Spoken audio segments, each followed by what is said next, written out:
Right now ñu ngi fi nga xam ne nag mooy monument bi Westfield si monument bi yéen a gis sista bi moom it mu ngi téye t-shirt am sis nakam waaw moom nag nanguut a wax ak ñun noonu la muy demee gaa ngi nii nag di jël seen t-shirt sis nakam yaa ngi fine lan nga ñëwal fii ko mënuloo wax all right sis yow loo fi ñëwal day ñëw to protest.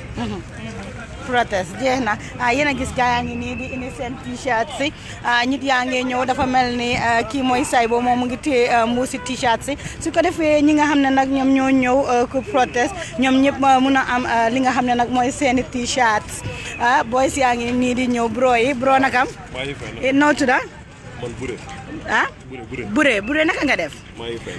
Bure looy def si tey fii waaw dama ñëw at least pour jël ci nootu backway deportation.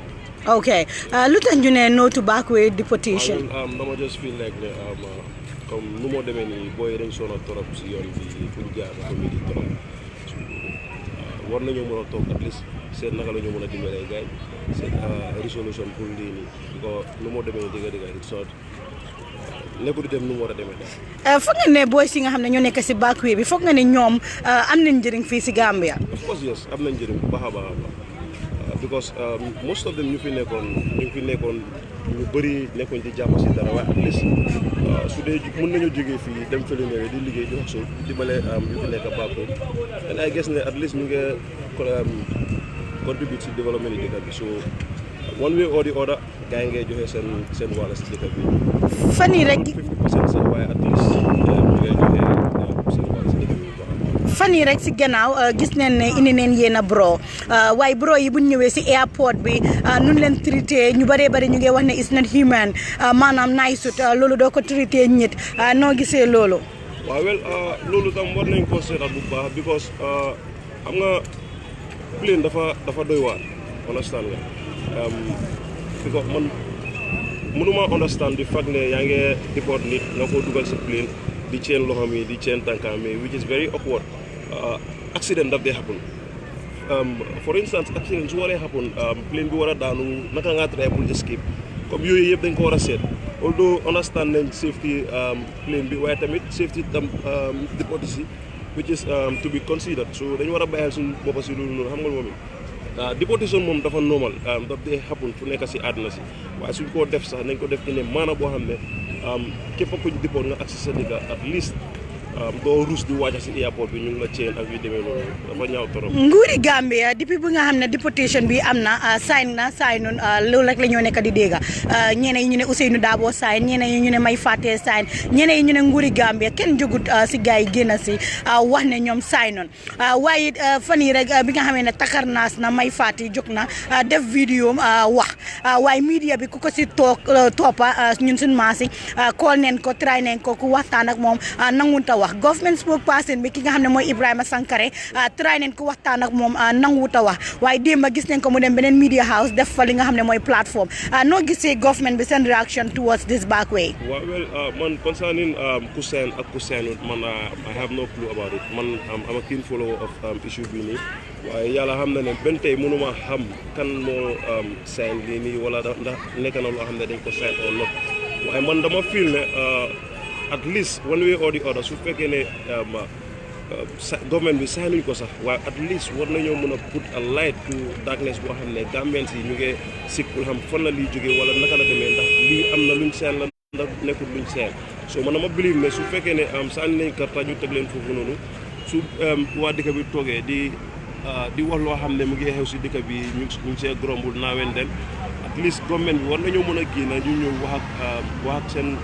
ndawi réew yi mais ne ñii ak nii la demee waaye ñoom ñëpp ñu ngi keep mute man dama fi ne warutoon a demee noonu. warutoon a demee noonu ba tey ñu ne ñu ngi protest démb ñu doog a def li nga xam ne mooy waxtaan ak media bi tey di si seet ban media house la ñooy dem parce que xam nañ ne su ñëwee media house bi mel ni Gambian Talents foog rek ñu kisi leen moo tax it ñu tànn fu ñuy dem ak fu ñu dem. waaw loolu la waaye whatever it is daal man dama fi ne su fekkee ne because nguur bi nii karta ko fi teg su fekkee ne ñu leen sànni génne nañ seen karta yi teg leen foofu noonu. suñu toogee di laajte ay questions war nañoo mën a génn ñu enlighten nit ñi well I just hope ne ba pare one more thing dinaa ko bëgg a emphasize on tamit police IGP bi dinaa ko wax jërëjëf si lu mu def nii joxe lifin bi di go ahead pour ñu mun a am peaceful demonstration bii nii at least this is a sign of democracy ñun comme façon yi lañ bëgg si dëkk bi wala sànga bi ko dëkk bi ñun ñëpp a bokk si dëkk bi ku nekk betterment of this country moom nga bëgg ñun ñu fi nekk si diaspora bi ñëpp dañ bëgg a def betterment pour dëkk bi ñun fii lañ dëkk waaye at least ñu ngi toog fii nii am na youth yoo xam ne ñu ngi toog fii di hustle ñu ngi liggéey di lijjantel seen boppa ci care of seen family si so ñun ñëpp si benn affaire lañ nekk waaye once am nañ démocratie rek at least dina yomba pour ñu go ahead pour développer dëkk bi. jërëjëf bro ma ne ko jërëjëf moom mooy Bure wax lu am solo nii rek la moo demee Gambian Talents TV ngeen ay seetaan su fi benn télé ñëwutee ñun dinañ fi ñëw parce que askan baa ñu yitteel te it dañuy dox lu bëree bëri si gars yi Hadi you can take care of this camera call people and then have an interview.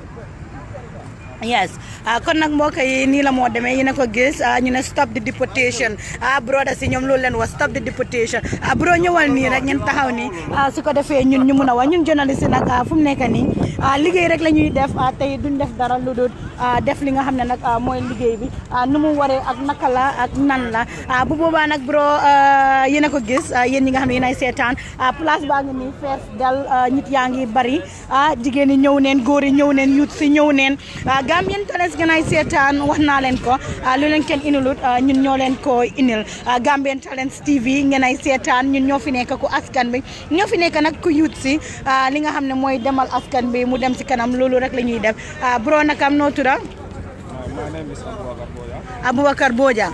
Abubakar Bojang, why are you here today?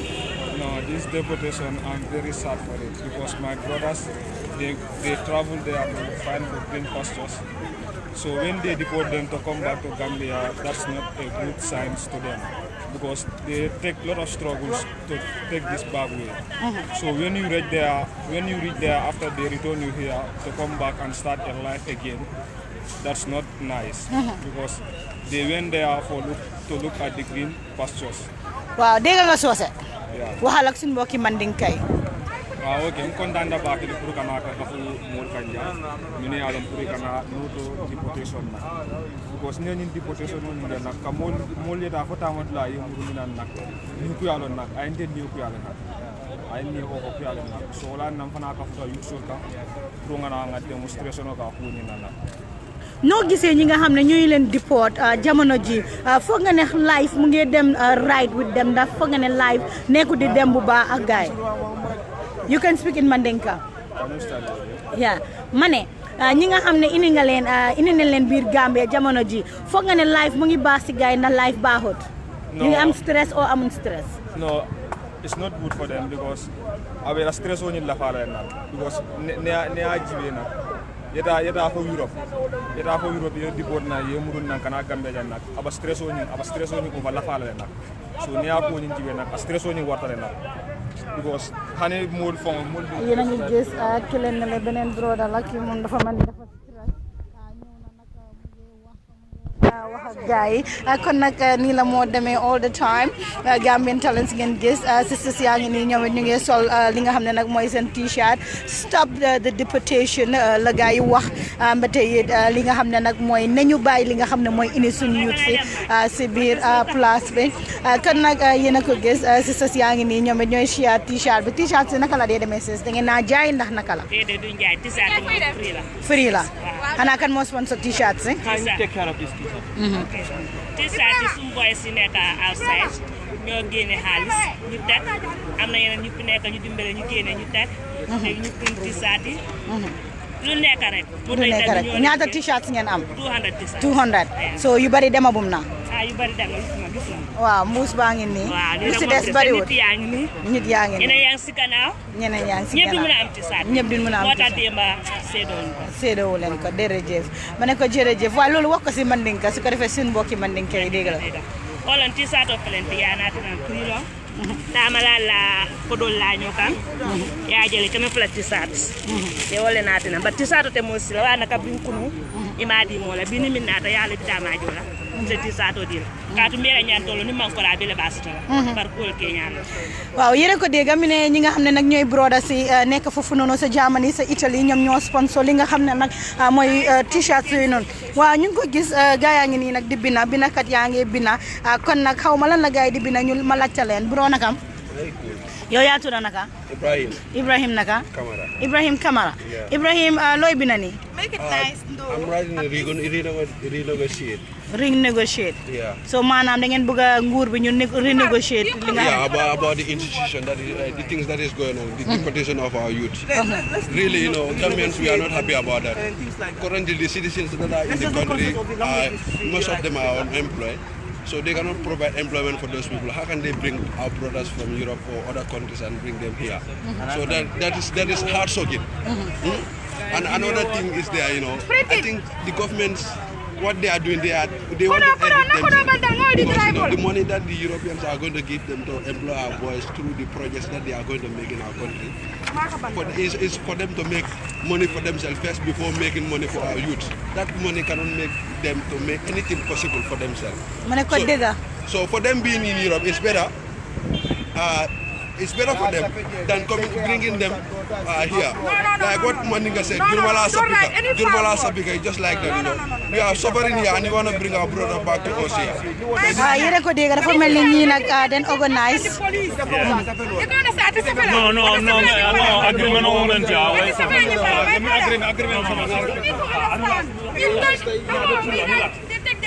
No, wait. Listen. Our names are at stake. We can take that.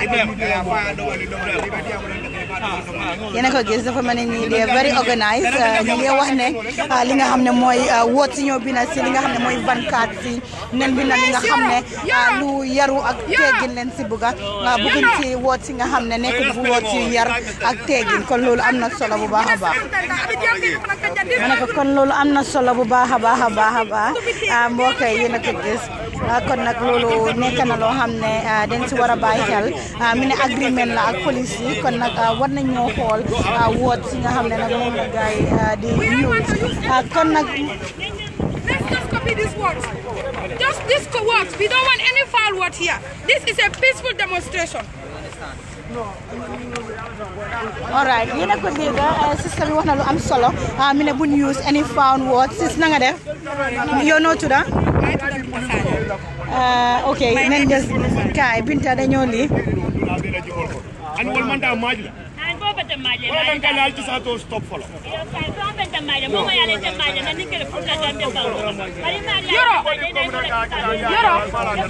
Be very conscious about this.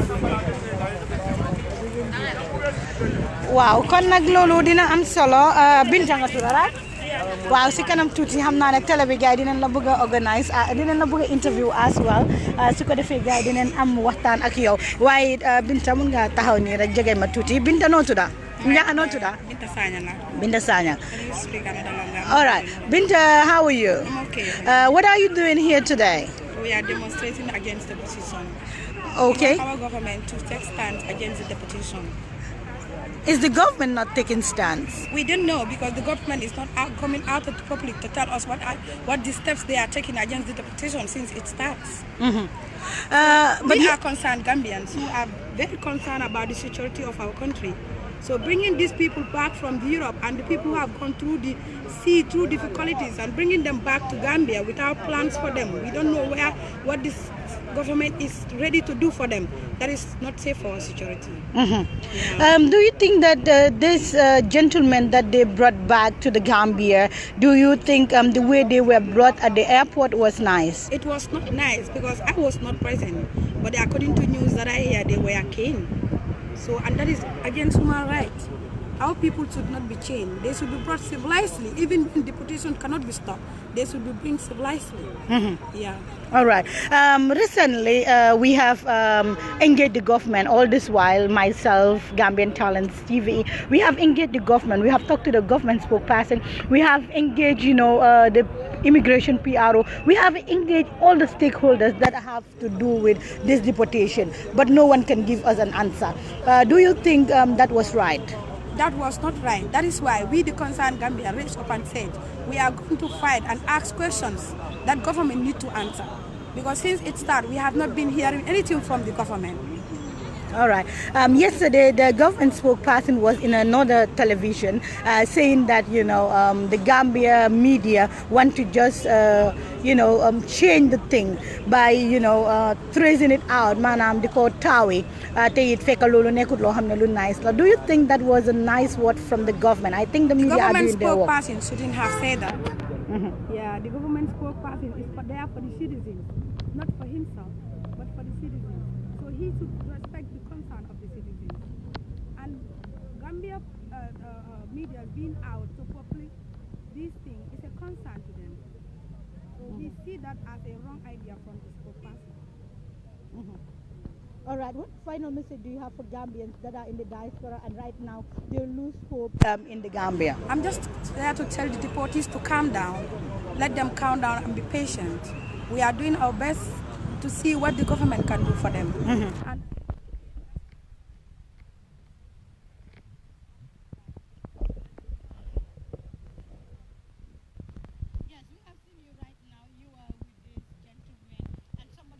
let us just tell the police the right thing. Let us use foul words, and you were like, no, I am against that. We should not talk about that. Because we are all citizens. We are all Gambians. And we don't expect to come here for a peaceful demonstration and others turn the topic to be otherwise. That is why I'm against it. I've been with these people since day one. And our agreement is a peaceful demonstration. We don't want to use any foul word. And this is the agreement we have between us and the police. So we don't want to come here and change everything. So you guys went and met the police? We met them several times. Our people met them several times. And we sit with them. So we know what we discuss with them. So what was the discussion all about? No.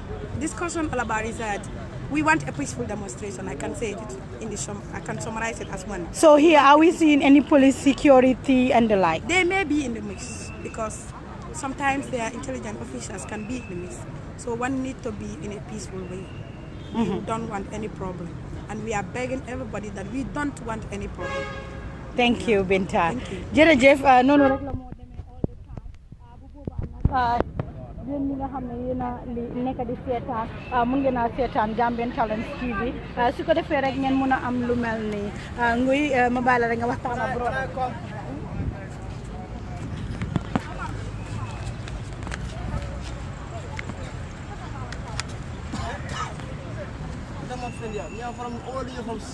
Okay, you can talk. You are welcome on the media. This is Gambian Talents TV. You want me to speak Fula? Any language that you feel like talk. Any one you want to say. Good. Yeah, my the tomu tafa baleleti. Yes, tafa balle. Muta siararle. Nata kafu mbade ngola ani Gambia din kenola pour nga ngata bobo. Okay, so you said your name? Tafa. Tafa, like you take deportation, we guide you organize this no to deportation. Alright Tafa, yow bu boobaa rek ñu ñëw su ko defee rek ma mun a indi ay interviews fii mbokk yéen ñi nga xam ne yéen a ñooy seetaan jamono ji yéen a ngay seetaan Gambian Talents TV nu ma leen ko waxee rek ñun ñoo leen a indi lu leen kenn indilul about this deportation nag dinañ ko follow to the last dot maanaam to the last minute tey duñ si bàyyi dara parce que yéen askan bi yéen a ñu tax a jóg tey dama koy wax rek government spokesperson bi engage nen ñi nga xam ne ñooy nguuri Gambia waaye ba léegi kenn mënut ñoo tontu waaye démb gis nañ leen ñu nekk si beneen télé di fa wax waaye nu ma koy waxee rek ñun no one can catch us maanaam suñu liggéey la ñuy def ñun Gambian Talents te when government ñëwul ku waxtaan ak ñun ñu ni dinañ engage citizens si te nag gars yi dañ ne no to deportation or stop the deportation loolu la gars yi wax kon nag Gambian Talents ñu ngi fii yéen ñi nga xam ne yéen ay seetaan vidéo bi share leen ko su ko defee ñëpp mun see jot yéen ñi nga xam ne like leen suñu YouTube page bi like leen ko yéen ñi nga xam ne nag doo leen ay support leen su ko defee programme yu mel nii ñu see ñëw ngeen a mën a gis lu mel nii jamono ji nag gisabu leen fi kenn de maa leen a indil ñëpp ñu nekk si biir kër bi kon jërë ngeen jëf Fatou Samba la woon kon nag dina am solo bu baax a baax ñu gis fi beneen bro nakam noo tudda maa ngi tudda Tafa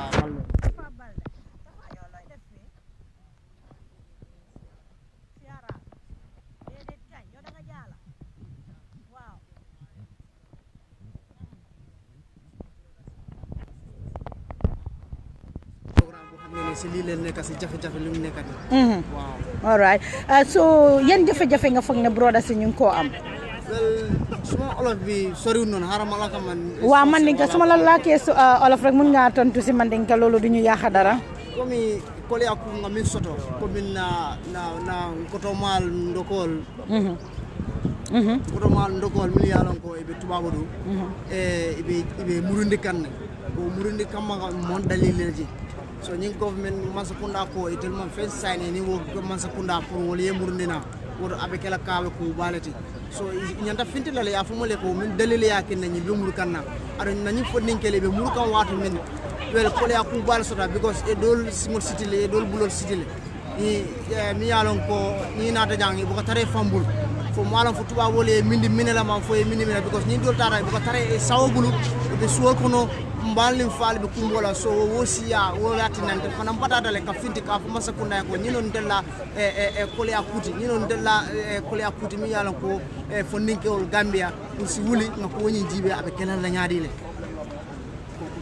so right now foog nga ne ñi nga xam ne ñooy suñ brothers yi lii mu ngi leen a affect ndax affect tut leen I am male because akole atale nak definitely akole atale because mi yalon ko ye bonina Germany ye bonina Italy le man fo Spain no bang ibe natina Gambia jang ay mo kole akole because ibajala ko na population be kafula killing fula na domoro kunya fana mi yalon ko bije be femi kila mole na baluwo kono akole atale sign then ibe siri nyame fana jang Gambia kono akole atale because ni natale man do ko soto do ko fara ko fana mu kole aku dole te mi yalon ko Gambia fana na Mansakunda nyanta wulale ya jibe be mu kata ko kala bajala ko ni do ko nyin nata isi do ko soto no ba do ko tija mi yalon ko isi min soto no moti je mi yalon ko isi be marano la munna kam munatina ibina nyaadi ni wanyana sonna wala pour yena jërëjëf bu baax a baax maa ngi gis beneen broda mu ngi wax ne lu tax yéen mënu leen a speak Mandinka we are not here to wax ne mën nañoo speak Mandinka na mënut a speak Mandinka but lan laa believe is ne soo leen ñu dimbalee dinañ leen indil Mandinka reporter ñu ngi am Mandinka reporters but ñoom tamit ñu ngi dem si yeneen coverage moo tax ñoom ñëpp mënut a egg si li nga xam ne nag mooy place bi dafa mel ni nag jamono ji MC Cham mi nga xam ne nag moo nekk GDC moom it egg si na fii kon nag gis leen suñ political party si MC naka nga def maa ngi fine sister Jaama nanga def Jaama rek MC looy def fii dama ñëw bokk si joxe solidarité bi di boys first of all maa ngi gërëm booy xam ne ñoo organise bi nga xam ne lii concerne fi Gambian la lu xew dafa ñaaw te yàlla ñëpp si war a taxaw gis ne stop leen deportation bi government war a saay tam war na ma def effort nga xam ne ñoom négocier bi di EU oo jaaman autorité yi mën a waxtaan ak ñoom wan ne lii government di transition la government moo xam ne dafa ñëw yàggu fi dafa ñëw pour gis ne léegi foundation pour gis ne boro mën a foo understand so anyway waaw comme baral maa ngi ñu ma jox saare boo yàgg maa ngi nii waaw su loolu mooy mbir bi na government jéem a try ñu waxa media bi waxa every Gambians buñ toog ba si at the last minute ñu toog dem si rajo yi si télé yi di wax di expliquer yoo xam ne ñun ñëpp xam ne demewul noonu because tey kenn du mën a ñëw jël ay doomi réew yu bëri ko sa réew bi daaw clearance amut loolu mënut a am so government is high time ñu wax Gambians lan mooy xew MC Cham foog nga ne yow sa political party di political party bu Mama Kandeh di GDC foog nga ne yéen soo leen nekkoon président bi jamono ji ndax yéen di ngeen doon wax si deportation parce que ñu bari nag ñu ne fii ku fi toog rek sa bopp nga fi toogal foog nga ne yéen soo leen toogoon di ngeen stop lii non ñun personnellement GDC nekkoon GDC la woon dina indee di EU da ngaa gis ne this government am nañ opportunité pour toogaa ñu waxtaan ak ñoom di government bi président Germany bi bu ne dafa ñëw force ñëw Gambia war nañu jël del opportunité pour wax ak ñoom if nekkoon GDC la woon nañ engage ñoom parce que sax ñoom bu ko GDC dañ fi nekk pour dooleel ndaw yi ak dooleel jigéen yi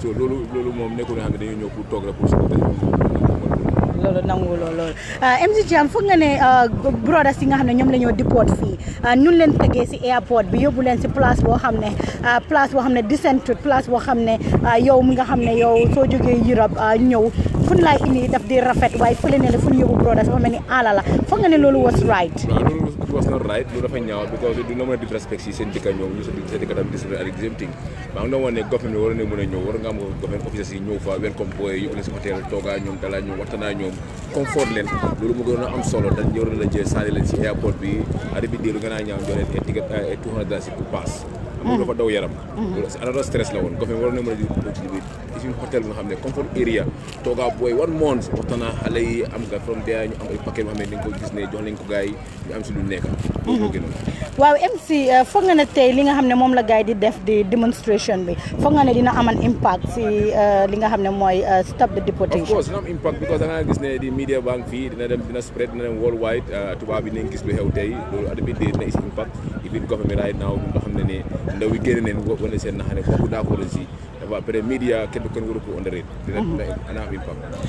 MC Cham man particularly ak Gambian talents engage neen ñi nga xam ne ñooy nguuri Gambia waaye ko si wax mënut laa uyu waaye démba gis neen gars yi ñu toog si beneen media house dinañu ngi defend seen boppa foog nga ne ñii war nañoo ñàkk xaaj ak seet xam ne yeneen media house yu mel ni Gambian talent si leen bokka because since day one ñu ngi toppalu mel ni ñu ngi leen a call di leen laajte di leen engage waaye ñoom ñëpp kenn nanguut a wax ak ñun foog nga ne yow sooy wax ak journaliste ba tey sooy wax ak ñi nga xam ne ñooy nguuri Gambia loolu naa wax. waaw lu ma wax si nguuri Gambia moom Gambian talent show foog naa yéen effort boo leen def si lii foog naa ne ñu bëri defuñ ko fi risque boo leen jël tam dem si airport bi yéen ko def naa government bi ne war a equal to all the media houses warun xaaja après noonu dat panel bu sax man si man moo ko seetaane démb dama gis ne it's not fair because this government constant war nañu bokk si panel bi tam even politiciens war nañu faa nekk mu nekk ay panel moo xam ne ñu faa nekk ñu discours ak réew mi waaye warula jël benn sector of area dañoo xam ne ñu leen neex la ñu wax waaye suñu jëloon di other side tam ñu dégg di other dive view tam mu nekk fa tam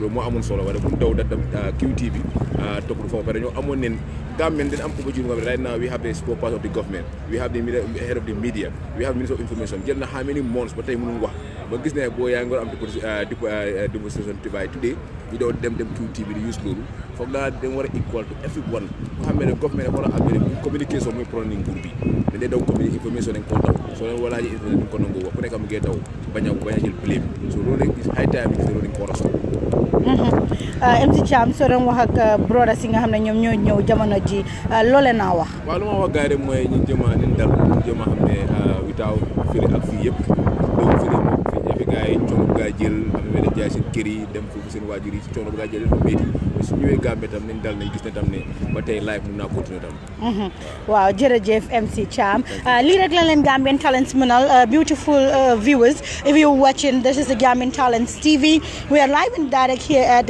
Westfield at the monument to witness this important day they're here to say let us stop the deportation they're here to say let us raise against the deportation let us stop what is called the deportation it's not fair to Gambians and our brothers should not be deported therefore today we are here to talk about this particular issue and different people are saying they want it to be fair so that people can actually know what is happening ba léegi rek mbokk yi ni ma leen ko waxee gaa yaa ngi gën a pipi ñu ngi xaar ñeneen ñi ñu ñëw dafa mel ni maa ngi fi seen ay yaay ñoom it ñu ngi toog yaa booy na nga def télé ba laa nuyu noo tudda maa ngi tudd Fatou Bojang yaa booy yow tey ñu gis la fii nga nekk mag lu tax nga ñëw fii suma tànka bi pour ñëw fii suma wolof bi satu na waaye dinaa jéem a waaw mun ngaa ñëw ban laaka nga gën a dégga ban laaka nga gën a dégga soose léegi su ma la laajtee si olof nga dem si soose rek du yàq dara gars yi dinañ understand mun naa laa ko olof sax ok lu tax nga ñëw fii suma tànka bi pour ñëw fii mooy suñu doom yi nekk bitim réew mooy suñu doom yi nekk bitim réew suma doom bi mu ngi foofu waaw waaye daf ma oo mu ne yaa mu ne naam mu ne ma ñun fan yi jaamaan fii dafa tàng trop mu ne ma man ku ma bokkal néeg dañ ko dem jàppa si liggéeykaayam bi ñu seen ko back to Gambia mu ne ma fu ma nekk nii xaw ma ndaman dinaa ci bokka wala duma ci bokka mu ne waaye bëgg naa ngeen taxaw si suñu mbir ngeen mun a waxtaan ak nguur gi su ko defee ñu bàyyi ñu because amuñu fi benn problème lu ñu tuumal ne ñun dañ dee jaay drogue jaayuñ fi drogue defuñu fi dara soo fu mu nekk ne suñu doom yi ñu nekk foofu noonu foog naa ñun Gambie yëpp dañu war a nekk benn booloo su ko defee ñu mun a taxaw pour seen biir because tey Gambia fii liggéey amul fii si coono rek lañ nekkam ñun lu ñoo dunda tey mooy suñu doom yi nekk bitim réew lu ñoo yóoni fii si ndunda boobu lañ nekka foog naa suma wax bi fii la mën a em foog nga ne brothers yi nga xam ne ñoom leen indi jamono ji loolu nekk na loo xam ne lu neex la si yéen ñi nga xam ne yéen ay waajur yi man de métit boobu moo tax ma jóg ñëw fii nii because lu ma naxar la lu ma métti la loo xam ne xalaat naa ko ba xaw ma fu ma koy xalaatee ma dégg démb laa dégg démonstration bi si biir rajo ne tey démonstration dafa war a am fii loolu mooy suma wargar pour ñoo fii bokka loolu woone leen suma métit bi ne dama bokk ak ñoom di seen métit waaw lu ma naxar la te neexuma bëgg naa yooni suma kaddu si président bi waaw na jóg mu taxaw pour ngir Gambian si because of moo promise bu ñu jox coalition 2016 mooy ne soo gisee tey gannaaw yàlla mu nekk su toog boobu noonu gannaaw diaspora ak yàlla soo bu gisee diaspora tey ñu ngi am loo xam ne daf leen naxari kon man dama foog ne balaa xale yi du oote moom moo war a njëkk a oote pour loolu saafaral loolu maa ngi yooni suma kaddu yi si bépp Gambian koo xam ne njiit la wala kilifa la si réew mi mu jóg takk ndigaam bi mu stop lii bëgguñ ko mu am ñun dañ bëgg a mu em bëgguñ ko waat. bëgguñ ko waat waaw. Yaabo yow sa doom bi bu mu nekkee Gambia mu ngi doon liggéey na liggéeyut. man suma doom bi bu mu nekkoon fii liggéeyut. léegi bu mu nekkee fële naka la fu nekk tey alhamdulilah rabbi alamin man jënd naa suma kër bopp bu ma seyee su suma kër nijaay laa nekk foofu laa leen juree waaye tey am naa suma kër boppa maa ngi defar suma bloc si. foog naa bu fekkee ne dañu am ñu bàyyi leen dina am loo xam ne ëpp na loolu. waaw. suma xale ñu ngi jàng tey school keneen ki mu ngi méthodiste moom moo koo fay. keneen ki mu ngi Alpha Kan moo koo fay. keneen ki mu ngi Anamar Rivia moo koo fay. soo man mënumaa def loolu. yàgg naa fi maa ngi liggéey man béykat laa naafoo laa dee liggéey. soo mun maa fay loolu waaye bu fekkee ne suma doom bi yàlla def na xale yi yëpp nekk Europ président bi jóg tey mu taka ndigaam bi mu stop loolu baan loolu because of xale tey soo gisee Gambia dégg la am nañu démocratie waaye it's not 95% mu ngi mel ni 50% lañu am ba léegi nguur gi luñ gis foofu noonu feesuñ suñ bot bi because ñun lu tax ñun booloo saana suñ karta bi pour Gambia su coono bu ñu nekkoon ñu génne foofu noonu waaye dafa mel ni tey suñ coono bi dafa nekk 100% dara génnoo ci coono bu mu doon jooy soo dama bëgg a Adam Barrow bu fekkee ne mu maa dégga na jóg mu saafaral lii immediately nuñ ko buggee waaw suma kaat bi fii la am waaw loolu rafet na yéen a ko dégg mu nekk yaay mënoon naa wax ne déedéet du ma ñëw fii ma bàyyi fi xale yi ñu ñëw waaye mu ne déedéet foog rek moom si boppam moom yaay bi mu ñëw kon nag xam ngeen ne yaay yi ñoom it am nañ si solo bu baax a baax a baax.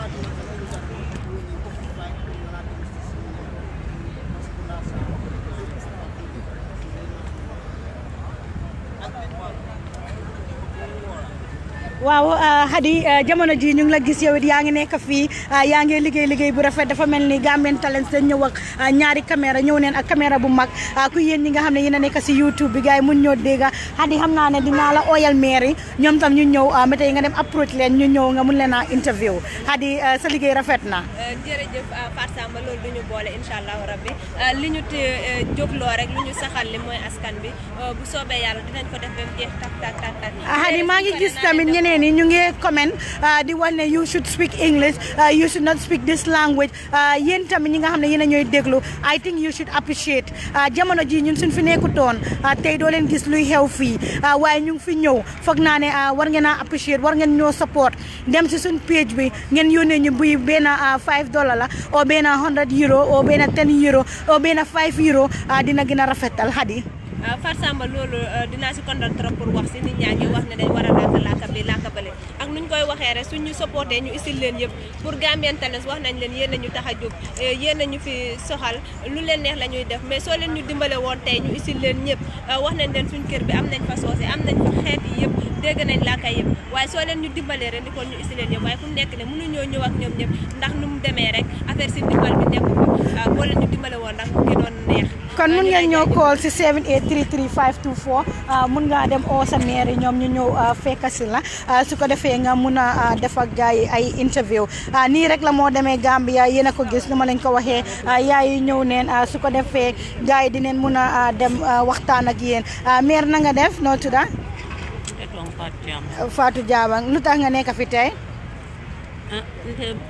mbulo la may cende ya Fatou Diam la mun ko mbulo may cende ya ngata tara kani fek sai bina ka ngamu de pare siam mune be je ko e banku yetala le menu sendi dan wolle be jang o bala fa wolen dundi jang ka duwe ko ala sini mamurundi je banko nyen kan ko teke ala si so kayrala ala si tan ka katama la president wa se wuli ay banko ban fonding kewlo ba ko e wala en si janta loolu am na solo bu baax a baax maire jamono ji yow mi nga xam ne yaa ngi nekk yaay noo gisee xale yu góor yi ñu leen a delloo si biir Gambia ni wama ñiña den ni wol be tata e be wulu lalu ma koy ka be kontanire oto sa en den ni wol manya na murana ena si janto ni be siri ñoo kanja o man betiya baraka baake maire naka baraka baake waaw Gambian Talents ngeen ay seetaan jamono ji soo leen subscribe bu toon jéem leen a subscribe yéen a ko gis broda yaa ngi nii ñoom it ñu ngi binna ñi nga xam ne yéen a nekk si diaspora bi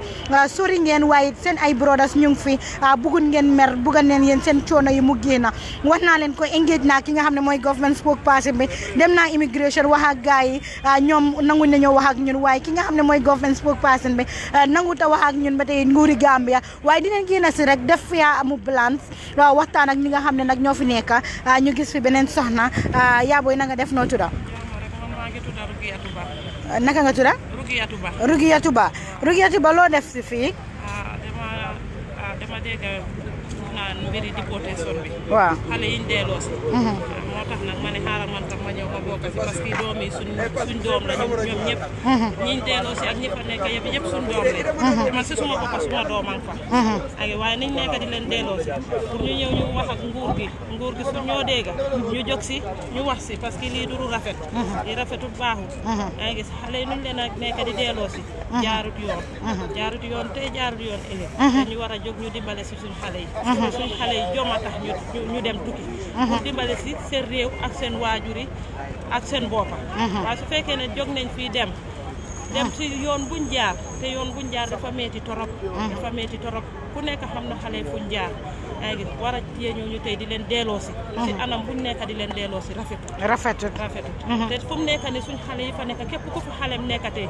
nekkuloo di nelaw yaa ngi man suma doom ñeewa gudde waaye ñi fa nekk doom yi delloo si nii naxar boobu ba loolu laa amee tax na sax du may nelaw sax parce que lu xew doom yëpp la te su liñ fa dem uti suñ ko amee si biir réew mi fii lañ koo indi si réew Gambia fii lañ koo ñëw defaree si yaa ngi moo tax nag man naxaru si mu ma metti ma ne xaaral man tam ma ñëw ma bokk si programme loolu moo ma indi waaw sa doom bi bu mu nekkee Gambia mu ngi doon liggéey nekkutoon di liggéey léegi bu mu demee bitim réew naka la mu ngi taraay foofu tuuti mu ngi taraay tuuti kon maanaam foofu fu mu nekk foofu noonu moo gën fi mu jógee waaw du benn sax waaw du benn da nga gis ne te ñii tamit fu mu nekk ni am na ñoo xam ne seen ñetti dooma demoon yoon bi am seen ñaari doom gaañu nañ ñeneen ni seen benn dooma duga yaa ngi gis gars yi ñu seen doom yi gaañu noonu ñu ngi amee naxar boobu nga war a téyewaat seen beneen doom bu duga di ko delloo si waat si réew mi fii loolu rafetul mu ngi mel ni yaa ngi yokkal boromam beneen peresu parce que mu ngi amee naxar ba pare naxar boobu mënut a génn si moom ba tey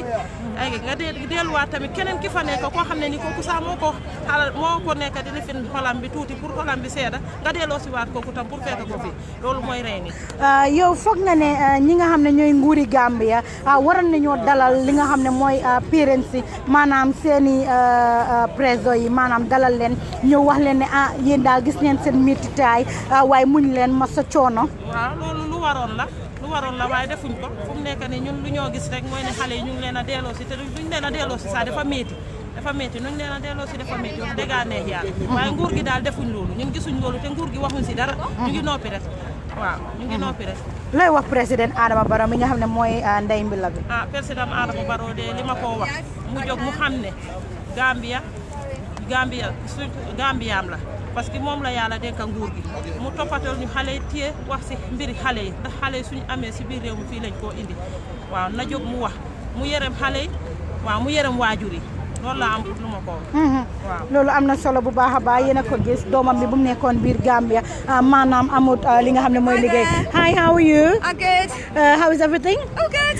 Today we have seen you at the Youth Monument. What are you here for? I'm come here from the UK to show solidarity to end deportations. To end deportation. How do you feel? You know, you're not a Gambian. You're from another country, UK, and you are here in the Gambia. Why Gambia though? Because why Gambia? Good question. Because it's a beautiful country, and also somewhere that I feel I can relate to. I work within the humanitarian crisis as it is, so I'm well aware of what's going on with deportations and the world shift in racism and country borders. So yeah. So at this current minute, if you were to talk to the Gambian government or all the things that you have gathered, the information, do you think the Gambian government is responsible, or who is responsible for this, either EU or Gambian government? Okay, so I'm not that knowledgeable about what happened in the first place. But if people come to your country and they pay taxes and they go to school and their children go to school and they have houses, then they have rights, and they shouldn't wake up in the morning and be shackled and deported for no reason. All right, thank you very much, ma'am. All right, yéen a ko gis right now nit yaa ngi nii gaa yaa ngi busy jamono ji nag doole mën a am benn interview because ñu ne den war a prepare ku dem si fi nga xam ne nag moo nekk interview si ku dem defi ji li nga xam ne nag mooy waxtaan bi nga xam ne moo fi xew at this current minute.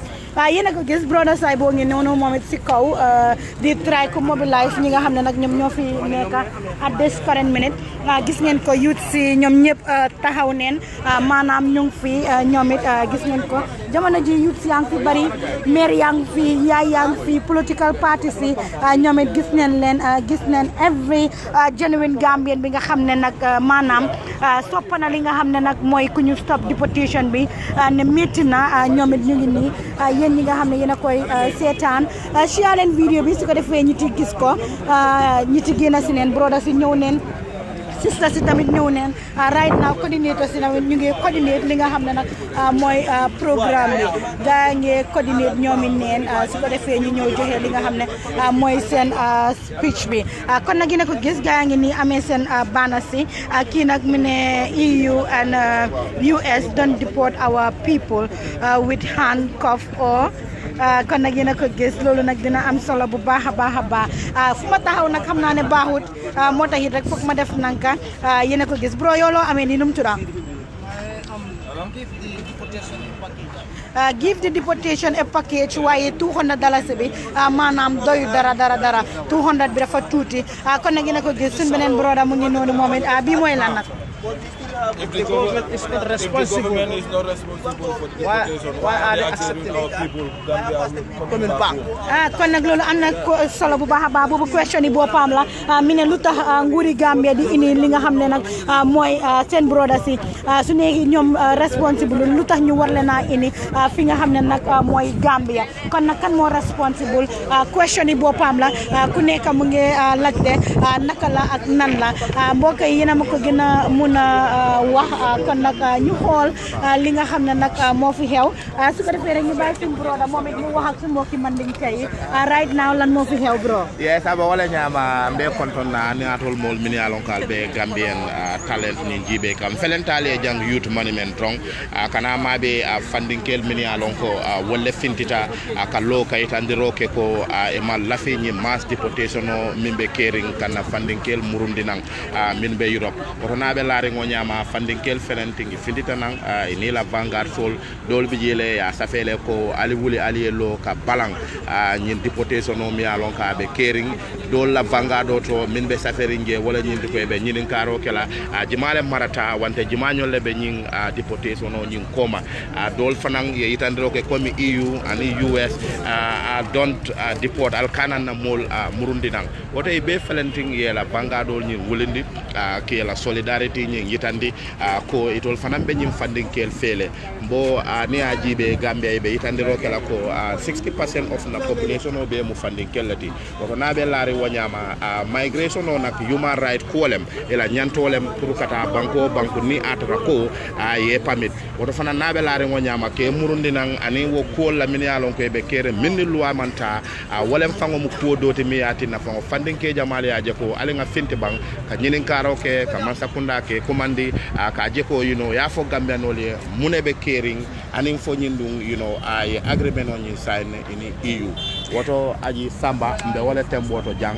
komi kayitandiro ke na molla drong min be Gambian talent ni jibe kanko ni watindin kono jang youth monument oto ñine be kéré jërëjëf kooku suñu brother la di ko jaajëfal bu baax a baax yéen ñi nga xam ne yéen ay seetaan jamono ji yéen a ngi seetaan Gambian Talents TV ngeen ci vidéo bi su ko defee ñi nga xam ne nag ñooy brothers yi nga xam ne ñoo nekk Germany ñoo nekk fi nga xam ne mooy Italie seeni xol dal ñii ñooy suñu brothers yi bro nakam yaa tudd naka yow Samba lan mooy sa question bi nga laajte moo tax ñu war a déport suñu brother ñu ñëw fii suñu brother ñu fii bon ñu ngi sona liggéey bu nekk problème so ñu struggle rik seen life dem ba foofu noonu so gars war a ñëw déport gars fu ko gars teg so nañu gars wax na ba pare gars ñu ñuy wax ne ñoom loolu ñoom gars sign noonu benn lifin den ko ko sign suñu correction yooyu gars dañ ko war a ansa dañ ko nit because ba léegi ñun ñu su ñëwee fii nii ñoom luñ fiy def léegi sona rek leen fiy def kon ñu fi nekk sax ñu bëri ñu fi ngi sona amul job so ñooñu ñu struggle ñu dem foofu ñeneen ñi sacrifice seen life ñu àgga foofu noonu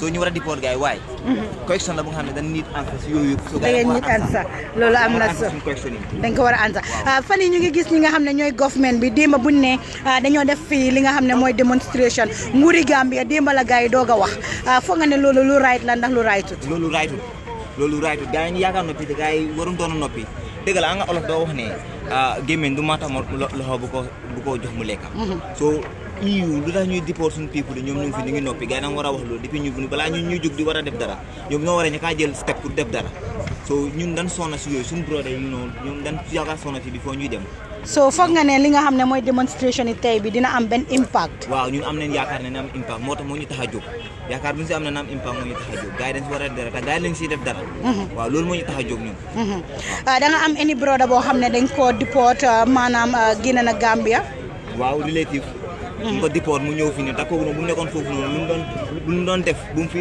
nekkoon nekk doon loolu noonu amu doon job mu struggle mu dem foofu noonu you know maa nga wax ne it's hard because some parents yi dañ spend seen everything gars yi jox ko seen doom yi ñu tukki so ñu war a deport ñooñu ñu ñëwaat fii nii léegi ñooñu duñ spend foofu fu mu nekk mean is vain understand so government bi da war a standal seen people yi ñun leen fi war a nekkal so gars yi suñu nekkal luñ foofu noonu ñun youth yi ñun ñu jug dara ñu defal dara suñu brother yi wan neen gars yi ñoom luñ leen ñuy def ñun yëg neen ko ñu ngi koo fiil you know ñu ngi koo méttul kon ñun da war a jóg ñu def dara kon dem nañ si airport bi ma cover ko live and direct ñi di ko gis gis nañ ne li nga xam ne mooy nguuri Gambia ñoom jëlul li nga xam ne mooy seen responsibility maanaam ñi nga xam ne ñoom leen deport si aala leen jël teg leen kenn mënut laa wax ñii ndax ñoom ñoo ñëw ndax ñoom ñëwoon journaliste muy ñun ñu dem def li nga xam ne mooy suñu liggéey foog nga ne suñu brothers si su ne naa even deport fooguloo ne nguur bi waroon nañoo seen délégation bi nga xam ne dañ taxaw si bunti airport bi ñëw welcome leen ne leen jàmbaar dawut waaye dafa uti ji doole welcome back home dinañ leen utal ay initiative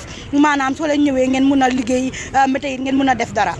waaw man loolu moo ma si gën a naxadi nag loolu moo ma si gën a naxadi non bon nit dem tukki delluwaat këram loolu bonul waaw lu bon moo nekk nit ki mu dem on nu ko dépose su nga xam ne yow loolu noonu yow yaa ngi ko gis noonu yow government ni mu war a taxaw si loolu noonu taxawul si loolu noonu ba yuut si jug loolu naxadi leen war si jug dem ba gars yi door a wax man loolu moo si gën a naxadi te ñu ngi déport gars yi ak ay chain yu nga xam ne loolu sax moom not humanity yow yaa ngi tukki bu yàgg nga ñëw nga déport ak chain moo xam ne war ko gis nu mu ko méttil loo government bi ñoo na war a taxawal seen people yi if not ñun suñ nga ne suñ broye no fa nekkal ñun dinañ taxawal suñ gaay wan leen ne ñun suñ broye we care for them you know we care for them waaye sëñ bi luñ nga baal ma luñ njëkk seetlu mooy du Gambien rek la nekk di delluwaat wala maanaam du doomu Gambie rek la nekk di dellu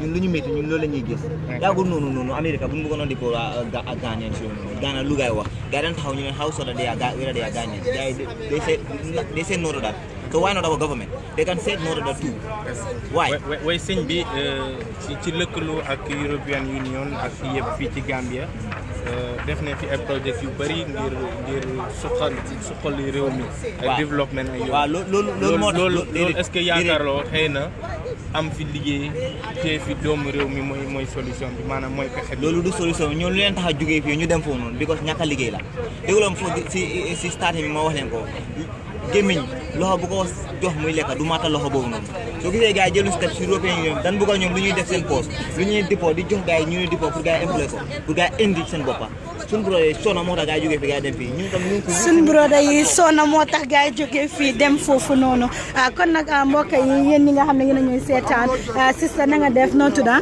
jaama rek man maa ngi tuddee Sira Diouf Sira lu tax nga ñëw fii di wax si li nga xam ne mooy deportation soo gisee ma ñëw fii nii tey dafa nekk loo xamante ne daf ñu métti lu bëree ñu ndaw ñi parce que soo ko xoolee brothers yi day jógee fii di dem foofu noonu soo gisee ñu jógee fii am na ñoo xamante ne dañ jógee si families yoo xam ne they are poor the main reason why they are migrating is because of poverty léegi yow nga jógee fii pour dem because yaa ngi ñàkka government bi they are not giving you employment yow am yenn saa soo xëyee soo amee loo ndeewoo doo am loo añ nga try nga struggle with all the difficulties nga dem ba Europe nga am di believe ne dinaa ko make fii nii pour dem dimbale sa waajur yi si ginnaaw yaa ngi gis suñu yaabooy bi nga interview woon Aliya on mu ko wax mu ne moom doomam bu mu doon dem fekk moom si kër onkulam la dëkka si kër bu roodaam moo nekk onkuli doom waaye doom bi bu mu demee with all this léegi try na ba am këri boppam so you are saying that all this migration is bringing something te soo ko xoolee tamit SDGs ñu ngi wax ne sustainable development goals sustainable development plans and in those goals we have a goal that says one of their priorities is to end poverty and hunger how do we do this moo tax ndaw yi ñu ngi try pour migrate pour end poverty in their families so yow soo ekkatee ñoo ñu nga deport leen back to the country without giving them anything to start or without empowering them man suma gis-gis ak suma xelaat dafa increase crimes criminal acts yaay bari because yaa ngi andi ñooñu noonu ak luñ liggéey foofu yow nga xam fi nga jógee nga dem pour meek ko ñu delloo si waat la baag si coono bi nga nekkoon dëgg loolu ñaaw na trop loolu moo ñu métti ñun ndaw ñi moo tax ñu ñëw fii tey pour démontrer moo tax ñu ne rise up against the deportation loolu rise up against the deportation kon nag yéen a ko gis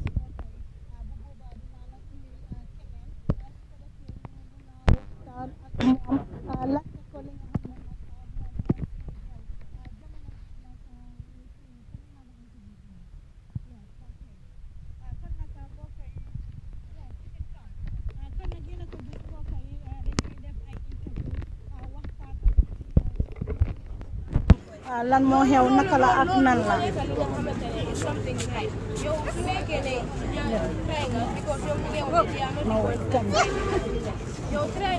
why are they why do they allow them to yeah she's coming and then we will be having the interview she will be having an interview with you okay you can just hold on a minute yes mbokk yi yéen a ko gis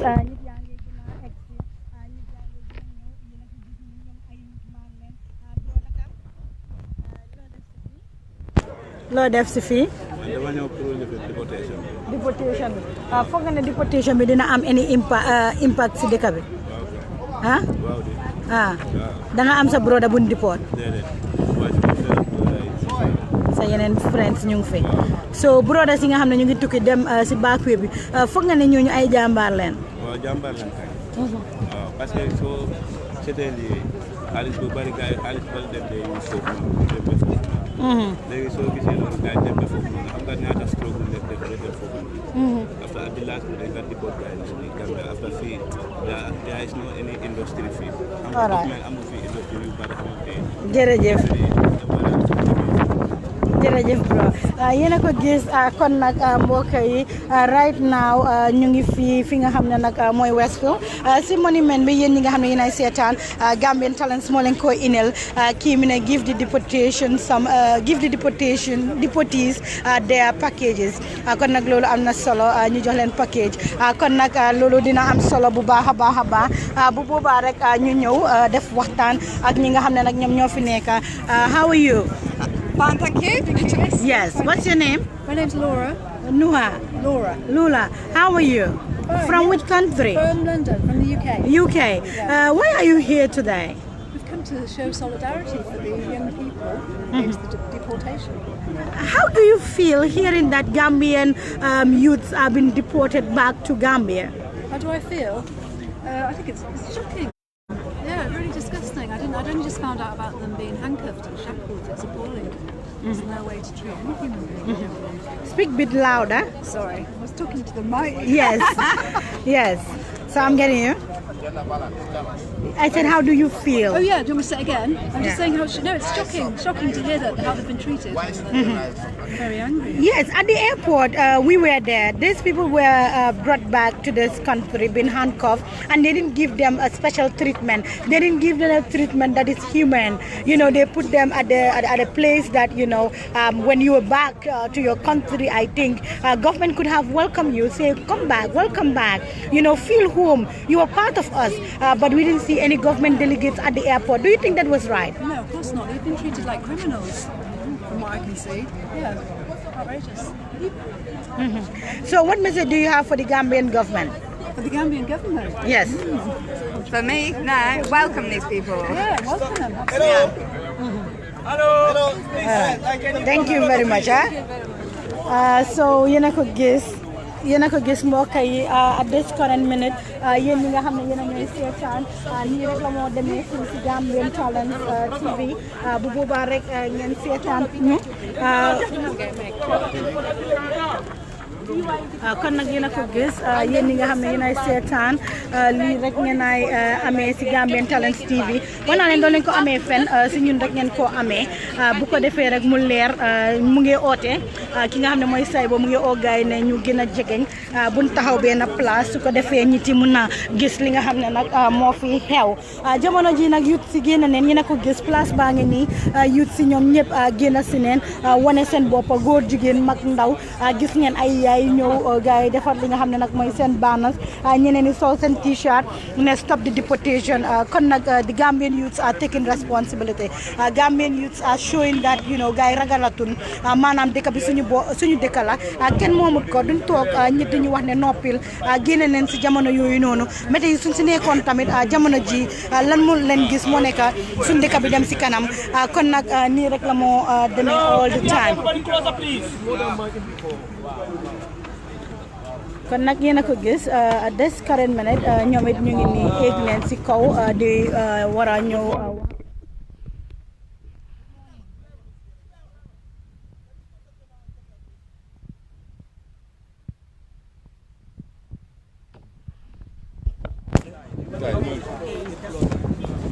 Hello? Can you get closer, please? Come on.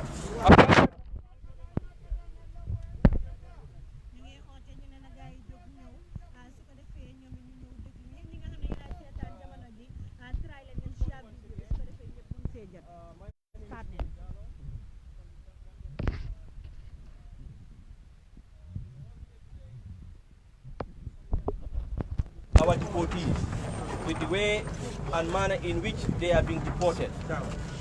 Right now, we gathered you guys here just to give a brief how we are going to conduct our demonstration. Okay?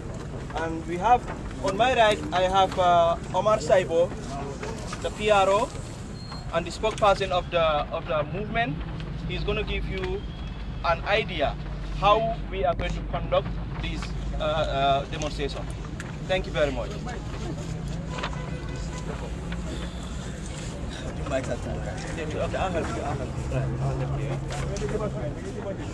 All right, thank you very much, Europ.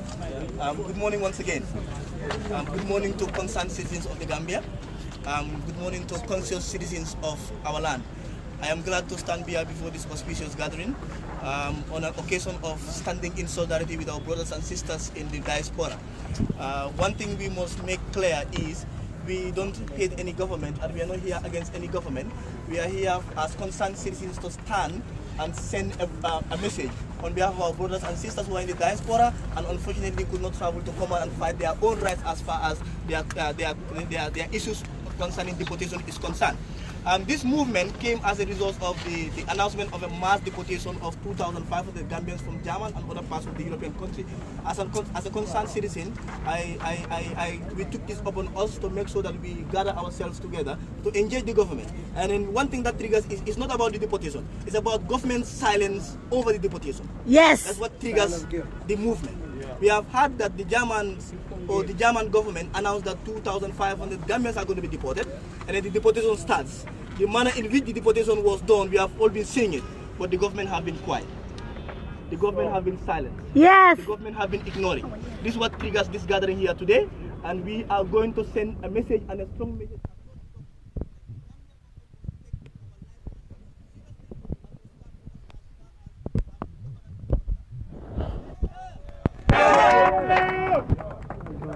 Moving on. Past 1 month, we have to seek for your indulgence that we are angry. We are all angry because we are shocked. Our brothers have been handcuffed, have been smuggled in chains from German to the Gambia like the Atlantic slave trade 100 years, 200 years ago. This is what we want to stop. If the government say they don't sign the deal and they have no affairs in signing the deal, that is fine. But don't the government see the way our people are sent back to this country? They cannot talk about that too. They can say something about that. Right now, Gambia is bragging all over the world for restoring our human rights issues, right? That is a fundamental breaking of our human rights by tying us and bringing us back to this country against our will. Therefore, we want to go peaceful. We want to go with decorum. We want to go with calmness. All what is important, let's put our banners up. Let's send a strong message to the Gambia government that they have to be serious about our development and our issues and our concerns that affects our lives directly. Let us not go violent. All over we can see securities. We accept the securities to come. They offer us security and we accept the security. Let's work with the security. Their job is to protect us. That's why we are paying them. And they will not go beyond that. And they will not do anything to us to restrict us from what we want to do today. The power belongs to the people, and let's put this in the back of our minds, and then let's go out. Let's go out and protest to the Gambia government. Let's tell them that fine, if they don't sign the agreement, we agree. But now, every government, we know what is called diplomacy and foreign affairs. Exactly. We have an embassy in German. What efforts are they making to negotiate to make sure that these people are given chance? We have been communicating to German government, some of the activists against this in German, and in fact companies where some of these deportees are working. They are working and earning a decent lift. They are telling us that they are criminals. Most of the 95% or 99% are not criminals. They are working in companies that the companies are even right now signing a petition to rest against it because their workers have been deported unlawfully. This is something that we have to stand against. This is why we are here once again, concerned citizens. Let's calm down. Let's raise our voices. Let's rise against deportation. The manner in which it's done, justice must be served in any condition that we must find ourselves. I thank you all and welcome you all. Our protest is restricted. Restricted to the fact that we have to go into certain agreements with the police to get the permit. Because what happened at first, they wanted us to cancel this protest because the IGP promised us the government is going to release a press concerning this issue to address the questions we are raising. But after agreeing with them, a press is released, but the press that is released was not in line with our agreement with the IGP of police and all other stakeholders we met with. Therefore, that's what triggers us of not holding to the protest, but go ahead the protest. The spokesperson of the Gambia government's press release concerning deportation was misleading and misinforming the citizenry.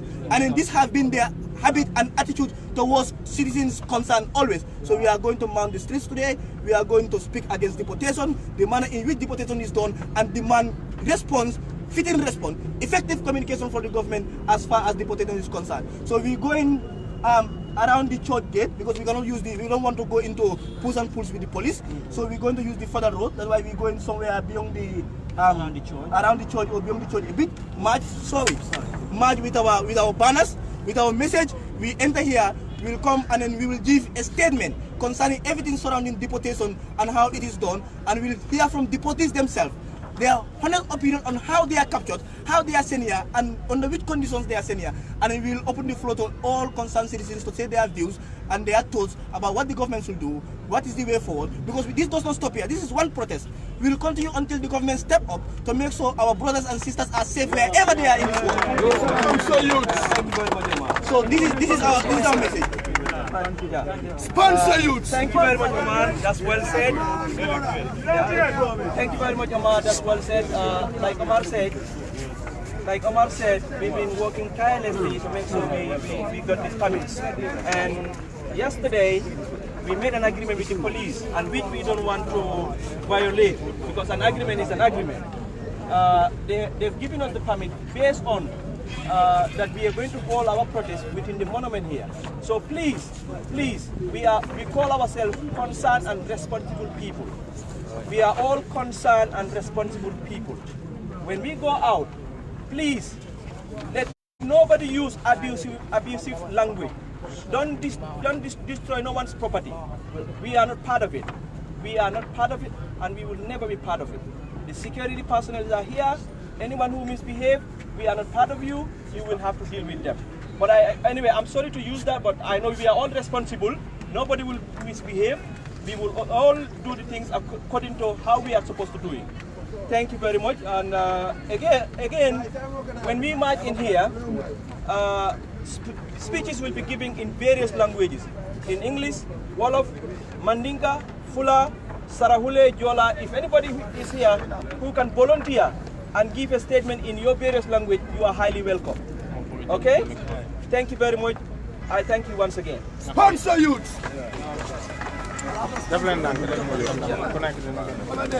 kon nag mbokk yi yéen a ko gis ak des koren yéen ñi nga xam ne yéen a ñuy seetaan yéen a ngi seetaan Gambian Talents TV bu boobaa nag di ngeen gis yëpp naka la mooy demee xam ngeen ne depuis bu deportation bi starté bi léegi ñu ngi fi di leen wanal li nga xam ne moo fi xew wan naa leen ko duñ daw te duñ xaadi li nga xam ne moo fi xew moom nag leen inil kon nag jamono ji nag gaa yaa ngi dem maaji ji di dem rek mu ne ko mi ne ñu dem rek yéen a ko dégg problème mi ne ñu dem rek waaw dañoo dem nii rek si kanam dem indi li nga xam ne nag mooy yëfi deportation bi ku wan leen ko yéen a ko gis citizens yaa ngi nii ñu ngi dem march gaa ngi dem march right now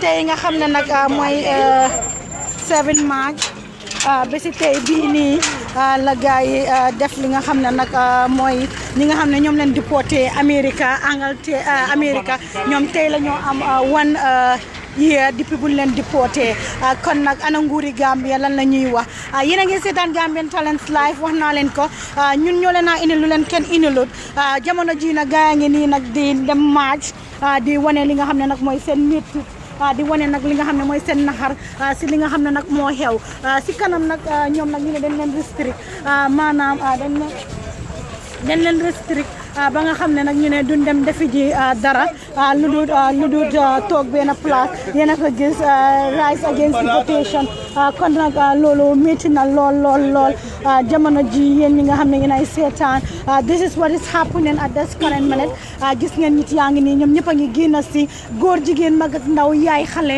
maam tante yumpaañ ñëpp a ngi nii génn si di wane li nga xam ne nag mooy gay seen i métti si suñu biir nag gis ngeen fii ñu bari ñu ngi noonu nag ñi ya ngee dem di march towards church bi ñeneen yaa ngi nii nag di dem march towards place bi nga xam ne nag mooy boori church bi maanaam dañ leen restrict ñu ne benn place la ñuy em waxul leen ne ñu dem place yu bari kon nag jamono ji lii moo fi xew moo taxit nag si place bi rek lañ leen a am yéen a ko gis kooku noonu tamit beneen bro la moom it mu ngi nii bokka ñu ngi fi gis ñi nga xam ne ñoom it gis ngeen yaay bi mu ngi nii nag te li nga xam ne mooy t-shirt am di wane ne doomam yi warul leen a daax maanaam warul leen a indi biir Gambia kon nag seetaan leen vidéo bi su ko defee ñëpp jot si su ko defee ñi nga xam ne ñoom ñooy seetaan suñ si jotee ñoom it dinañ mun a bàyyi seen xel si li nga xam ne nag moo xew fii si biir Gambia kon nag mbokk yi yéen ñi nga xam ne yéen a ñuy seetaan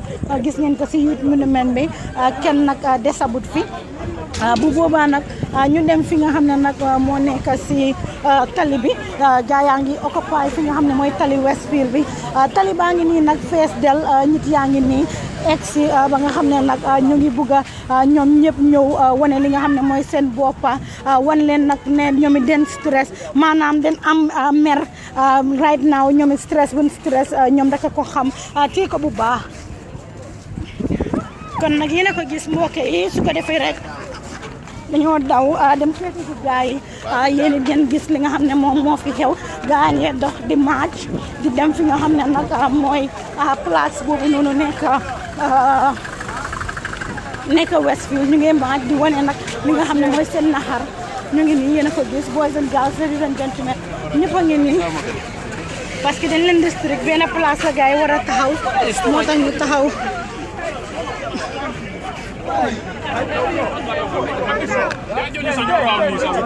This is not fair.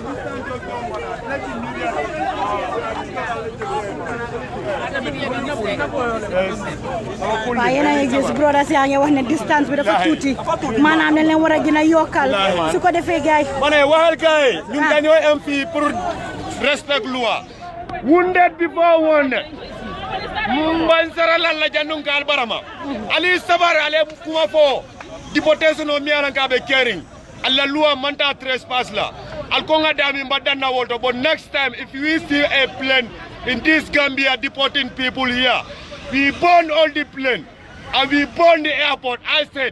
I Keba said it. Keba lu tax nga wax lu mel noonu because dama gis ne ñu ngi deport suma doom yi weer koor jot na yaa ngi understand ñun Gambia fii amuñ fu ñooy taxaw lu dul suñu doom yi ñu nekk ci kaw we have no business center here we have no industrial center we have no nothing in this Gambia even a proper leader we don't have it still.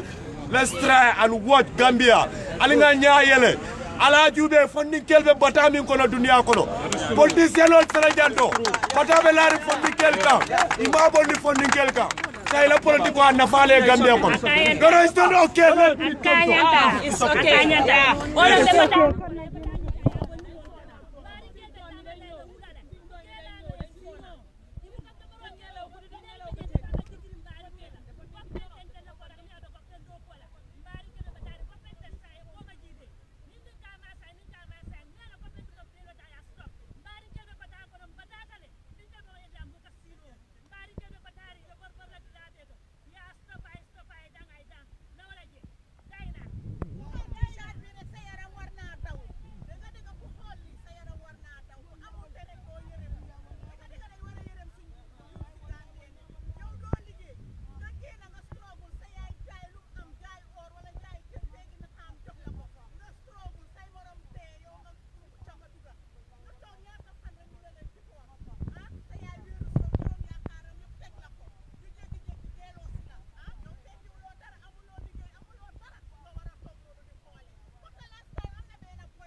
ñëw ba Gambia dafa métti ok nekkuloo di am benn jafe-jafe ak ñiti fii Gambia tamit bu mel yomb ko delloo si suñ ko mënee try ñu waaw ñun mii ñu dellu si maybe suñ chance moo fa jee I understand waaw ñu fa des tamit su gaa mënee try ñu ko stoppé I think it will be okay you know at least waaw kon ñu dugg si biir monument bi ñu mun laa interview because maa ngi gis gaa ngi wax volume please dafa mel ni side bi dafa bari noise moo tax dégg nga suñ paree ñu dugg si biir waxal gaa yi ñu nekk yow nga wëngu waxal nga ne naka ma ne waxal gaa yi ñu use volume bi ñun dañoo wax te suñ bés la te seen bés waaw dinañ dem si biir fii dafa bari noise nekkul di dégg dégg nga dégg nga bro man last flight bi bu mu doon wàcc a Gambie mu nga fekk maa ngi biir jàmm waaw yéen a gis ni moto police yaa ngi nii taxaw ñoom it den bokk si li nga xam ne nag mooy aar ñi nga xam ne nag ñoom ñoo fi nekk ñu ne peaceful violence ñoom it ñu ngi toog jàpp seeni jàmbur kon nag yéen a ko gis right now nag Westfield la ngi nii tànga jir moto yaa ngi nii di génn nit yaa ngi li nga xam ne nag mooy seeni naxar si li nga xam ne nag moo fi xew yéen a ko gis jigéen yi nga xam ne tamit ñoom ñooy jigéen yi KMC gis ngeen yaay yaa ngi nii ñëpp a mer ma ne ko ñëpp a mer yaay yëpp a mer ma ne ko yaay yëpp a mer kono ɓe gambiyano mbe ɓe tentula mbe jayila yake sabarote ani muño tuma ndewa ni hargue mamba ni ala koye ɓe murunnal ɓe murunnal ni ala koye ɓe murunnal sa ye sabarota andi mi tayade ɓe ɓuuɗuɗal le anu tol ɓeɗe dinnol biguele wande ɓe deɓe foninkel danna doron ye sabar ye jiso ñabu kala makanke kana keleke tuso ye dino be suka ya be di mari ma satallal ala ka kitete wala mutara tumo de wassalam amin ya rabbi ye sabar dron fondinkel mun fa bringa je ko ye mbala faat ay mbala faat no dun tanna bille wala talle sai to bi janto ko balu dole su wala muta dala su wuli tan dala su wuli muwan dala su wuli tan sabak yani ka ya be da jale ya kin no kan yin ba ku ya silo ka sai na taje ko wuce na je ko ko do be fota wo be la sala je wo sono la din no tata ko sulla ko sufle o man na ke na deport na ibe jabi sirinje mun la jam c'est sirinje kase ke dron abara fa wata bakal ko din ke tabinge ne ko yo bala fa bakal billahi baraka baka bala fa bakal ya manako baraka baka mero yena ko gis right now traffic baa ngi nii nag jax na nit yaa ngi nii génn si di wane nag li nga xam ne nag mooy seen métit si li nga xam ne nag mooy baakuwee bi yéen ñi nga xam ne yéen a doon wax ne nekku leen dañu dégg parce que nag fu nekk si diggi Westfield la right now place baa ngi tight moo tax doo leen mun a dégg bu baax a baax a baax a baax kon nag yéen a ko gis at this current minute nit yaa ngi nii fees fi del waaw ok bro naka like man lu ndaw lu ma jot am pour wax rek waaw yéen a ko gis mbokk yi broda bi nag wax fa mel ni am na lu mu bëgg a wax de man lu ma am pour wax lu Gambian noo tudda man maa ngi tudda Lamine naka Lamine An ok yeah man lu ndaw lu ma am pour wax Gambian ni rek mooy ne like suñu remember last year ago Gambia suñu interior minister bi taxawoon na wax ne waaw let Gambian expect more deportees toog nañ kanami GRTS mu wax ko so if Gambian government ñu taxaw ñu dibong ne waaw loolu amul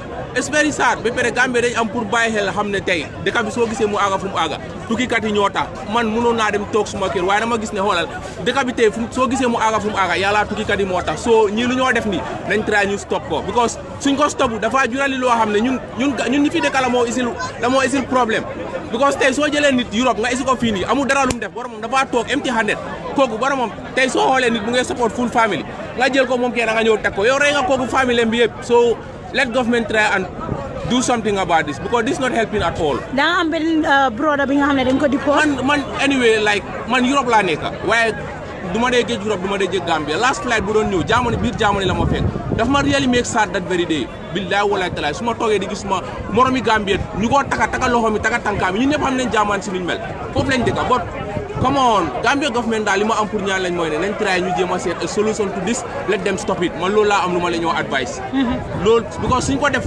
problème la ñoo créer dal seen boppa ñoom Gambien yi because soo demee ñu nekka foofu ku si nekka mu nge lu katar famille am la koy jox fii famille am la koy yónnee fii léegi suñ demee ñu ne waaw léegi dañoo def deportees su boobaa suñ deporté ñooñu mu ngi mel ni lor nañ kooko famille am yëpp soo let them try to put an end to this man loolu rek laa am lu ma ñaan Adama Barrow with his government jërëjëf bro sa wax rafet na yéen a ko dégg moom it mu nekk youth man wax loo xam ne nag lu am solo la kon nag Gambia suñu Gambia la ñun ñoo ko moom kenn moomut ko du kenn nit moo ko moom oncle nakam oncle noo tudda oncle Jibril kooku noonu di broda Pasama Jaw coach nga xam ne moom demonstration moom li nga xam ne nag mooy lii tey yow ñu gis la fi. Yes, girl. But I feel very sorry about these people. You know, they've been deported from Germany. Easy wood because of. It's not fair. You've been to someone's country without paperwork. Why can bad way people be? At least we don't treat another way different with the way they treating them.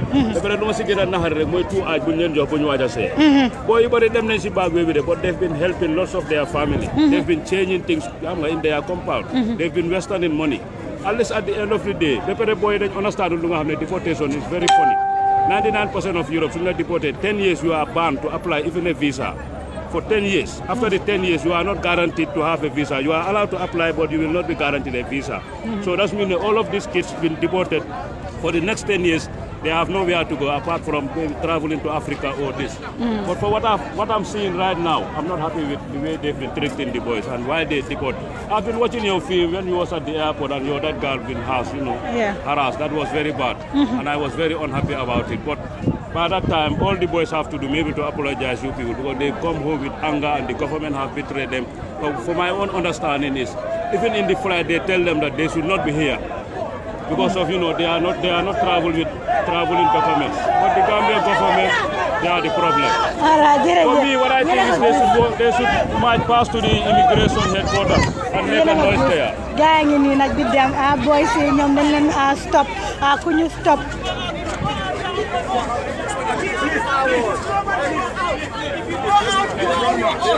Please, we are not advising nobody to go out on the street. If you go out on the street, you are on your own. Okay? I have already made a phone call to the IDP office. I told them that my people are inside. Anybody who go out, you are not part of us. Anyone who go out, you are not part of us. Yes. So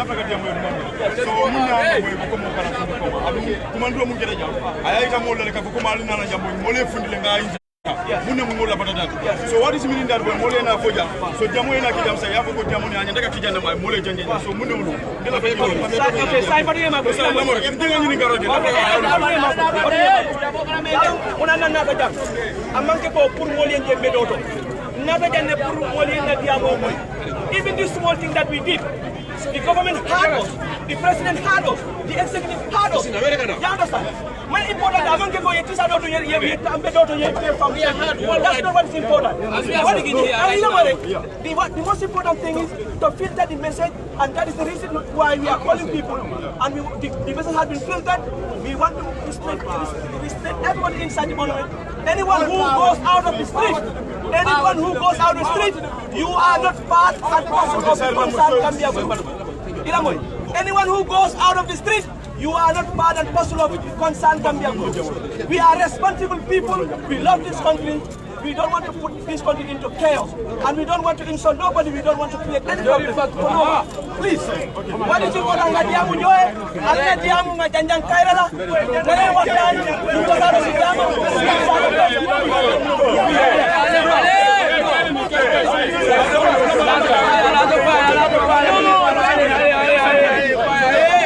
Right now nag dafa mel ni fii mu ngi tàng jër ñoom nag ñoo dem waxi ji ci biti ba nga xam ne nag jamono ji lii mu ngi métti bu baax a baax ñoom nag ñu ngi wax ne waxuñ kenn mu génn si biti dem na mu def li nga xam ne nag mooy démonstration si mbedd bi si biir wax ñi si ñu em not dem si biti.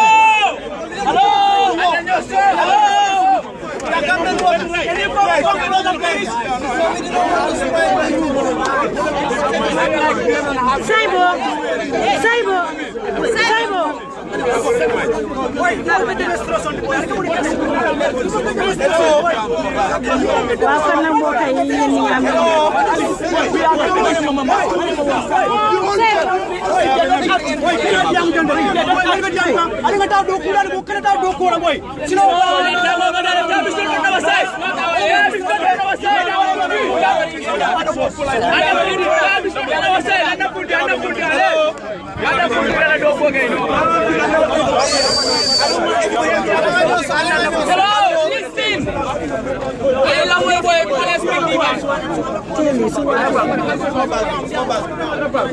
kon nag yéen a ko gis fu nekk nii nag wax baa ngi bari ku nekk a ngi wax nii la ne la kon nag nañ déglu gars yi xool ñi ñu ne nañ génn si biti dem def li nga xam ne mooy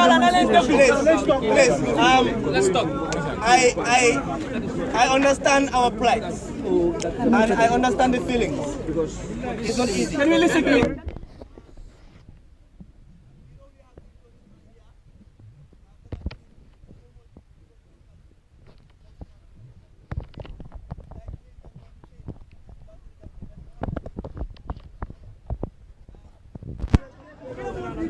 I have been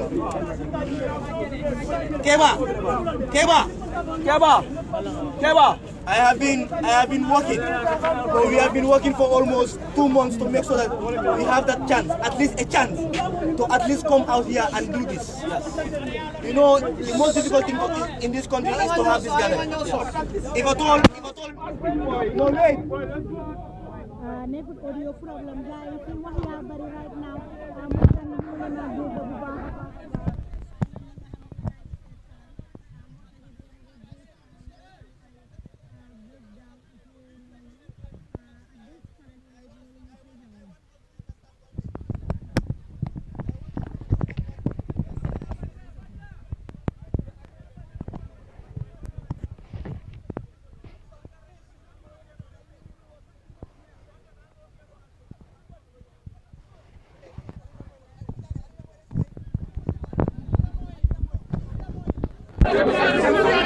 What I want to say is this. We are please,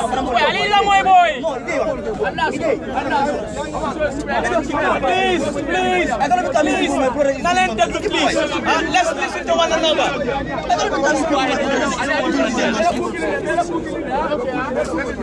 What I want to say is, you people fail to understand one thing. We are responsible citizens. I am not going to tarnish my dignity and the dignity of anybody beyond the law. You have a right to protest, remember that, but every right goes with a responsibility. Every right is accorded and accompanied by a responsibility. Your responsibility is to go by the laws of this land. Understand? Now we all know one thing. This is the beginning of everything. We at least got a chance to stand here today and speak to the government. It does not stop here. What you people want is not the streets that are going to read this to the government. It's not the streets that are going to send this to German government. It's not the streets that are going to send this to the stakeholders you want to hear. All media houses are here. I'm telling you, as we are speaking here right now, Barrow is seeing what we are doing. As we are speaking here right now, Usainu Dabo is seeing what we are doing. As we are speaking right here, the Inspector General is seeing what we are doing and all other stakeholders. This is the purpose of why I, as a person, and my team came in. We did not came for irresponsibility. No. Therefore, we gave you this chance to come here. Otherwise, you have been fighting with the police here right now. If that being the case, we sacrifice our time, we sacrifice our lives. So let's understand each other and go by what the law says. We cannot go against the law because we are angry. We are dealing with a government and governments are petty. Government having an edge over you, they can destroy your lives. Be cognizant of this fact. What we have done is enough for today.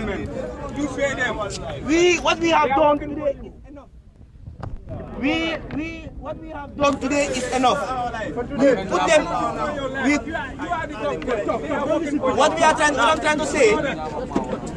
What I'm trying to say is, did it. I am going to call. Anybody that is listening to me. Anybody that is.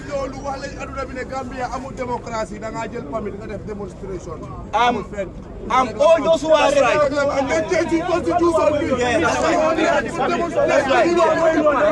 Okay, just give us time. Thank you very much with that. That is a good observation. That's a good observation. I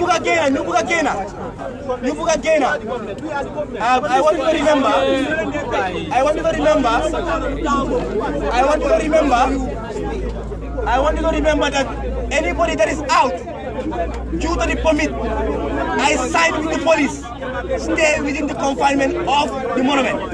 If you want to protest on your individually, you can go out and you solve it with the government and the police. We are not here to be violent.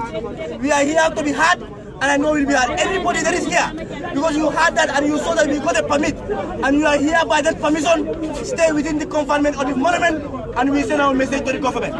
Anybody that wants to demonstrate on your own, you have the power, you have the freedom, go out, but nobody will stand for you. And peace on where our t-shirt if you are going to the streets. I am not going to be responsible for any irresponsibility here. We are going to read a speech, that's the message we want to send to the government, and everybody will have a chance to speak within the monument. What you can say on the streets, say it to the media in the monument and they will hand you. Simple and straightforward.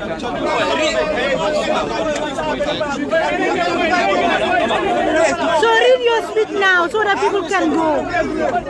Okay, yes, read it now. So that anybody that go, they go on their own, not on you. Yes, so you know just right now, jamono ji ñi nga xamne ñoy government bi su nekké dañ leen jox permit lu tax ñu leena ayé ñuy taxaw ben place ana permit ana ben place kon nak ñu mel ni ñoom it mer nañ jamono this is the new Gambia.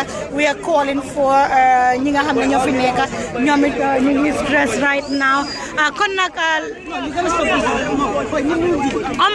Omar, we are doing our work. Let's go. Leave the others that are not doing. All right. Can you listen, please? Please, just listen.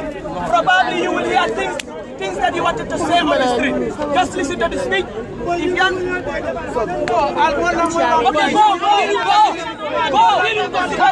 Well, if you understand, I know what you're going. If you go, we understand. Please. All right. As far as deportation is concerned, we have a message for the government. And I will read the message. Hello, let's keep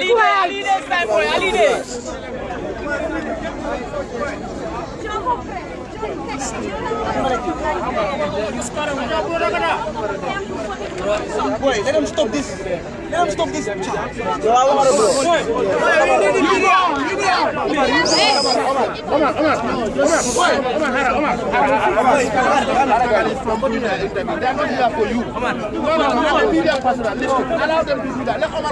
Yes, continue. We are interested and we are live. Don't worry. There are media houses that are not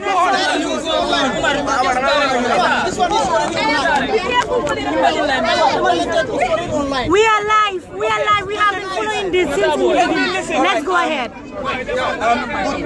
Good morning. Wait. Right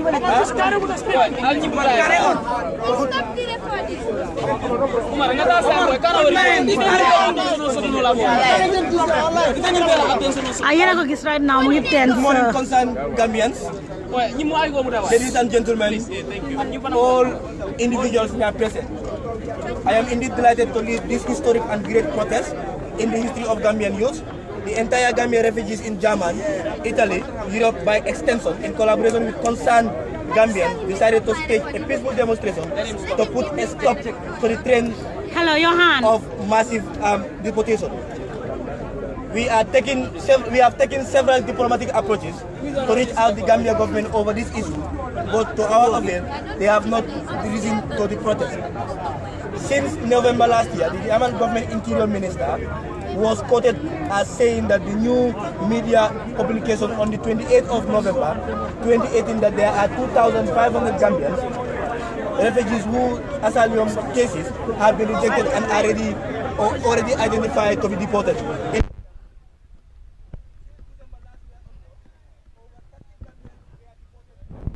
interior minister also assured that he will split up the mass within months from now towards 25th of January. Omar, your paper. Omar, your paper.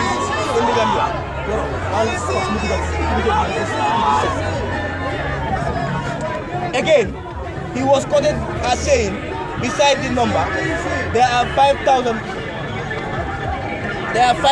remaining Gambians, asylum seekers, who are either waiting for their answers from their interview or have been yet done interview, and they too will be deported if they are rejected. Germany, like any other European countries, have already sent the Gambian government as a safe country and ready to deport all our citizens from Europe. This is very unfair and we will not accept it. Our citizens, like any other, have their right to remain in Europe as migrants or refugees, so as long they abide by the laws of the country they are living in. Furthermore, we demand the European police to stop maltreating our brothers and sisters who are being deported. The last group of 20 deportees that arrived in the Banjul International Airport February 25th, 2019 were handcuffed and have been their legs shackled from Germany to the Gambia. This is totally wrong and is against human rights. We demand the European police to stop such heartless, wicked and racist act now. And we call on the Gambian government to address the harassment and human rights violations meted out by our people during the process of deportation. Upon arrival at the Banjul International Airport, the deportees were escorted by the police and immigration officers to an old building at the airport to undress and release them from the chains and handcuffs they were put on them. The journalists were not allowed to take this as far as it was concerned. This is very shameful and undone. We are no longer in the time of slave trade and we will not allow or tolerate such anymore. We are calling on President Barrow and his government to engage Europeans, especially Germany and Italy, regarding our plight and welfare. Despite the international guidelines set aside on the issue of deportation that we all know, Gambia can engage Europe to prioritize, renegotiate, and stop deportation. Our Gambians abroad are committed, hardworking, and dedicated. They want to be given the chance to work and get integrated in Europe and will learn new skills for the next 5 years or more. This will enable them to work and contribute effectively to the socio-economic development of the country we live in and our very own nation. The Gambia, whenever they return back home, some years to come, many of them want to learn various skills and professions that will enable them to exploit their potential in the mamaland. However, the Gambia immigrants and refugees cannot take care of their families and cannot make any useful contribution in the Gambia if they are deported without getting any proper integration or learning new skills that can benefit them in the Gambia. We are calling on the government to remember that the remittance from the diaspora are estimated to represent about 30% of the Gambia's gross domestic product, and the refugees and migrants are an integral part of this. We expect the Gambia government to communicate effectively and professionally on the issue of national concern, such as the trend issue of deportation. But not to use a propagandist in the name of Ibrahima G. Sankare to discriminate and castigate Gambians in the diaspora, especially migrants and refugees. This approach is ill-advised and the government must improve on their communication skills on issues concerning the Gambia. We are hereby informing Gambians that Sankare's statement dated on 4th March 2019 indicating that Gambian government has supported more than 200 Gambians to integrate successfully in Germany is inaccurate and misleading. We challenge the Gambia government to provide evidence to this effect that they have been helping citizens on skill development that are based in Germany and other European countries. In Germany, integration is handled by social workers, not foreign nations. Mr. Sankare should know his job better and stop giving false information to Gambians. Besides, the Gambia government must stop being defensive and effectively communicate with those concerned about deportation, especially the manner in which they are handled, and ensuring that the legal rights of citizens are not violated and exerted herein. In his release, Sankare addressed us as distractors and people looking for cheap popularity. We frown upon this disrespect to our plight and so inefficiency of the government in providing solutions to our problem. A government bring about solutions to challenges is facing always resorts to using demeaning descriptions to those in divergent view, with painting them as distractors or political pundits looking for popularity. It's a shame that the Gambia government officials continue to meddle with the dealing of citizens that arise concern about issues on them. We are not distractors and we are not interested in any political popularity. What we want is for out the government and appeal for the intervention, but they ignored us. We will not relent in this fight and we will continue to organize protests until the solutions are given. And we want the Gambia government to understand that serious governments don't respond to their citizens by attacking their personality when there is a concern. You bring up solutions and you stand relating to this concern. The Gambia government must be serious about our concerns as citizens. They must be serious about our welfare as citizens in order for us to survive. This is the message we want the Gambia to go, and we are not stopping here today. This is the beginning, and the ending only God knows, until the government is serious about deportation and come out to tell us their stand as far as the deportation is concerned. I raise my case. Yes, Omar, let me come in. Okay, in Mandinka. Okay, Omar will be giving his statement in Mandinka, please, huh? Yeah. Wolof. Yeah, and Wolof? Wolof, Wolof.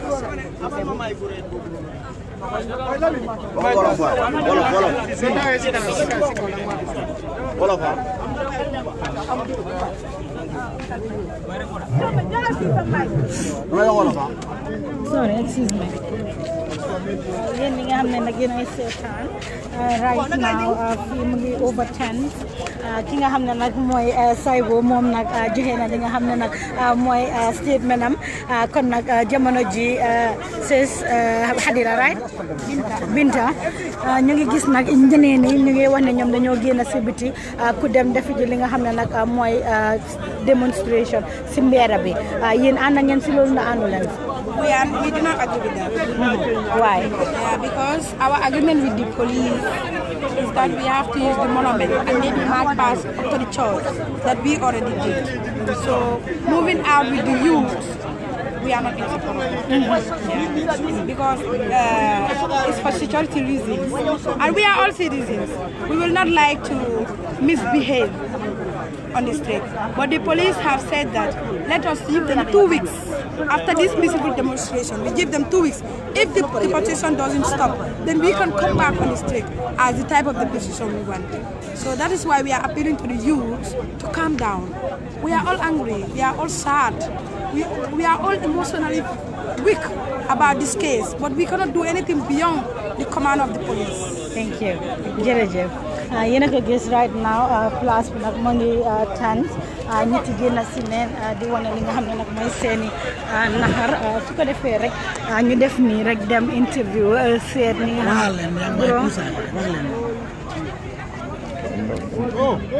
may ko dafa njool de sa waay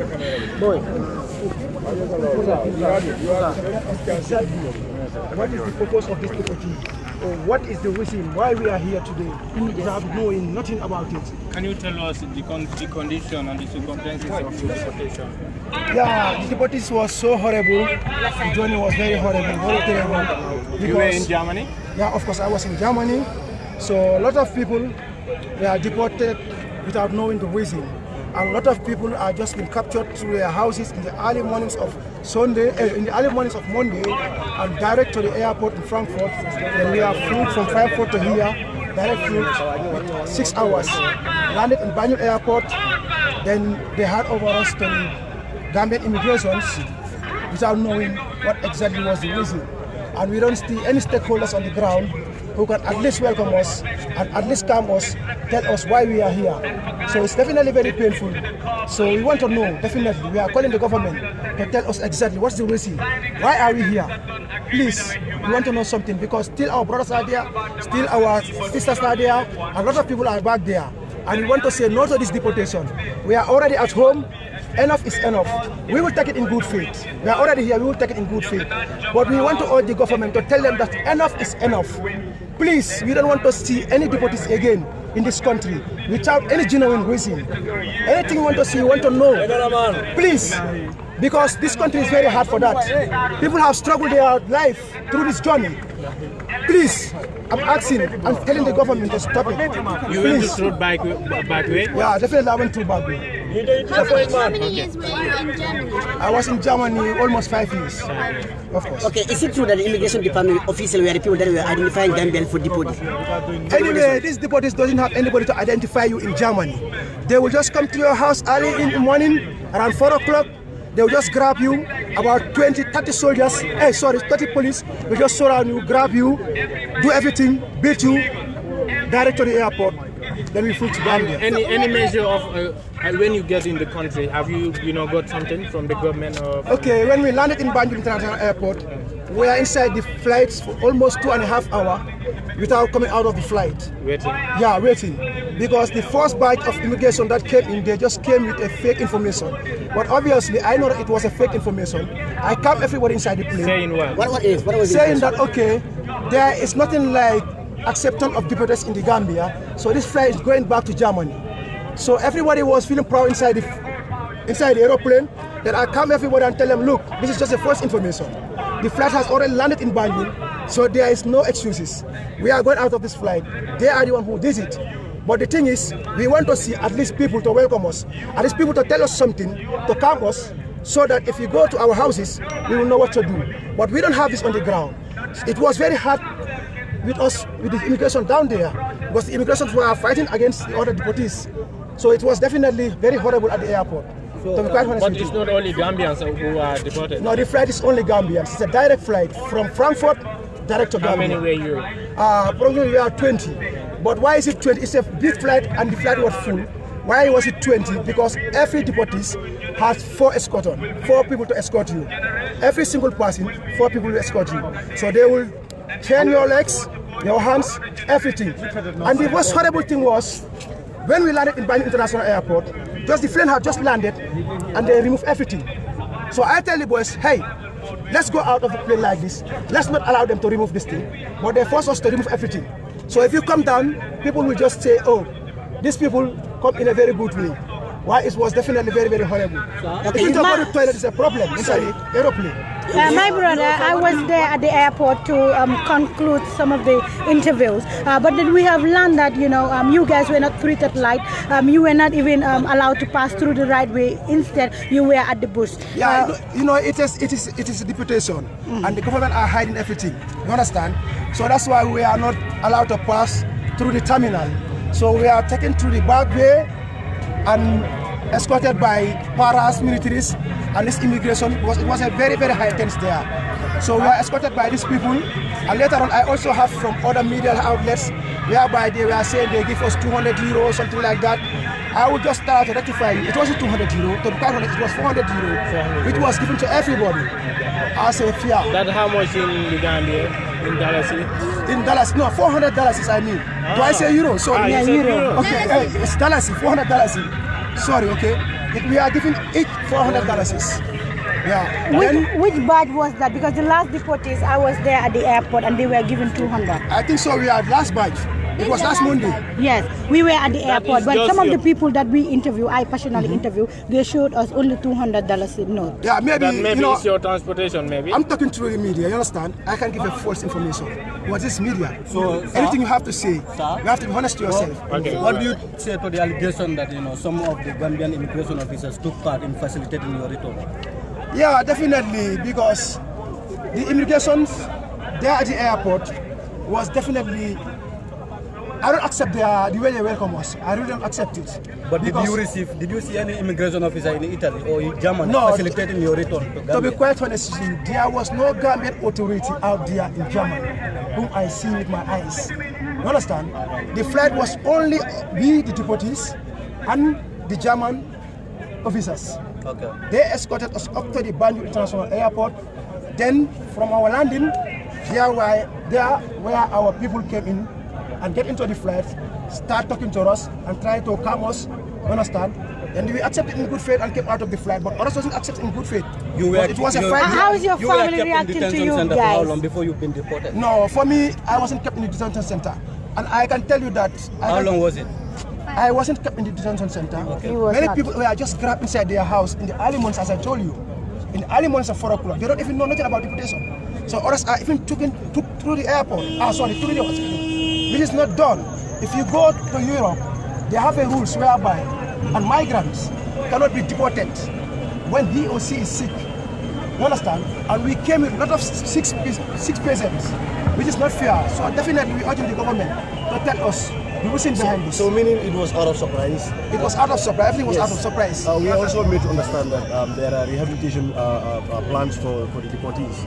And then when you were deported, were you put through by any government official as to any plan to support you? Yeah, this makes it much more horrible because that's what I'm telling you. When we landed at Banjul International Airport, there were only the immigration officers. Then the tension was too high. No, they're saying if you are deported, the government have plans for you to support you. Okay, anyway, if they have any plans, I haven't had nothing yet. You haven't been communicated with them? I haven't had nothing yet. The only thing I had was last time we were at, is it IMO? IOM. IOM. So they just give us an appointment to come back on the 11th. So we don't know yet what's going to happen there. But when we were at IMO, they give us each $3,700, equivalent to 60 euro.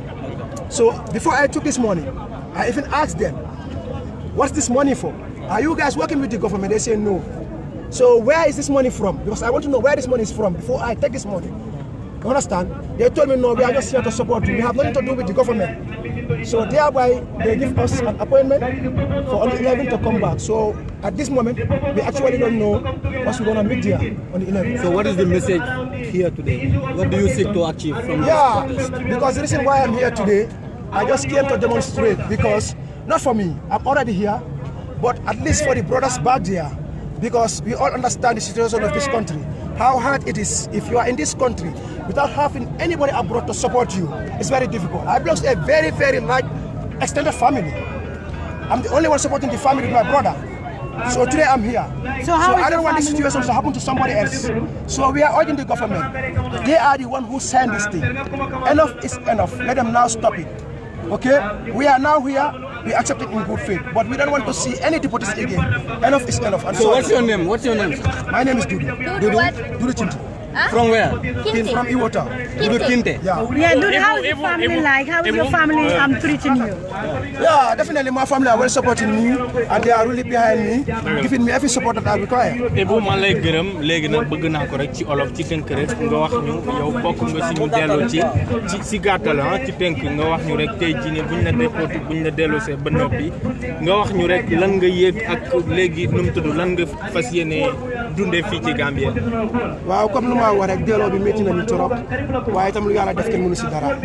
So jël nañ ko in a good faith.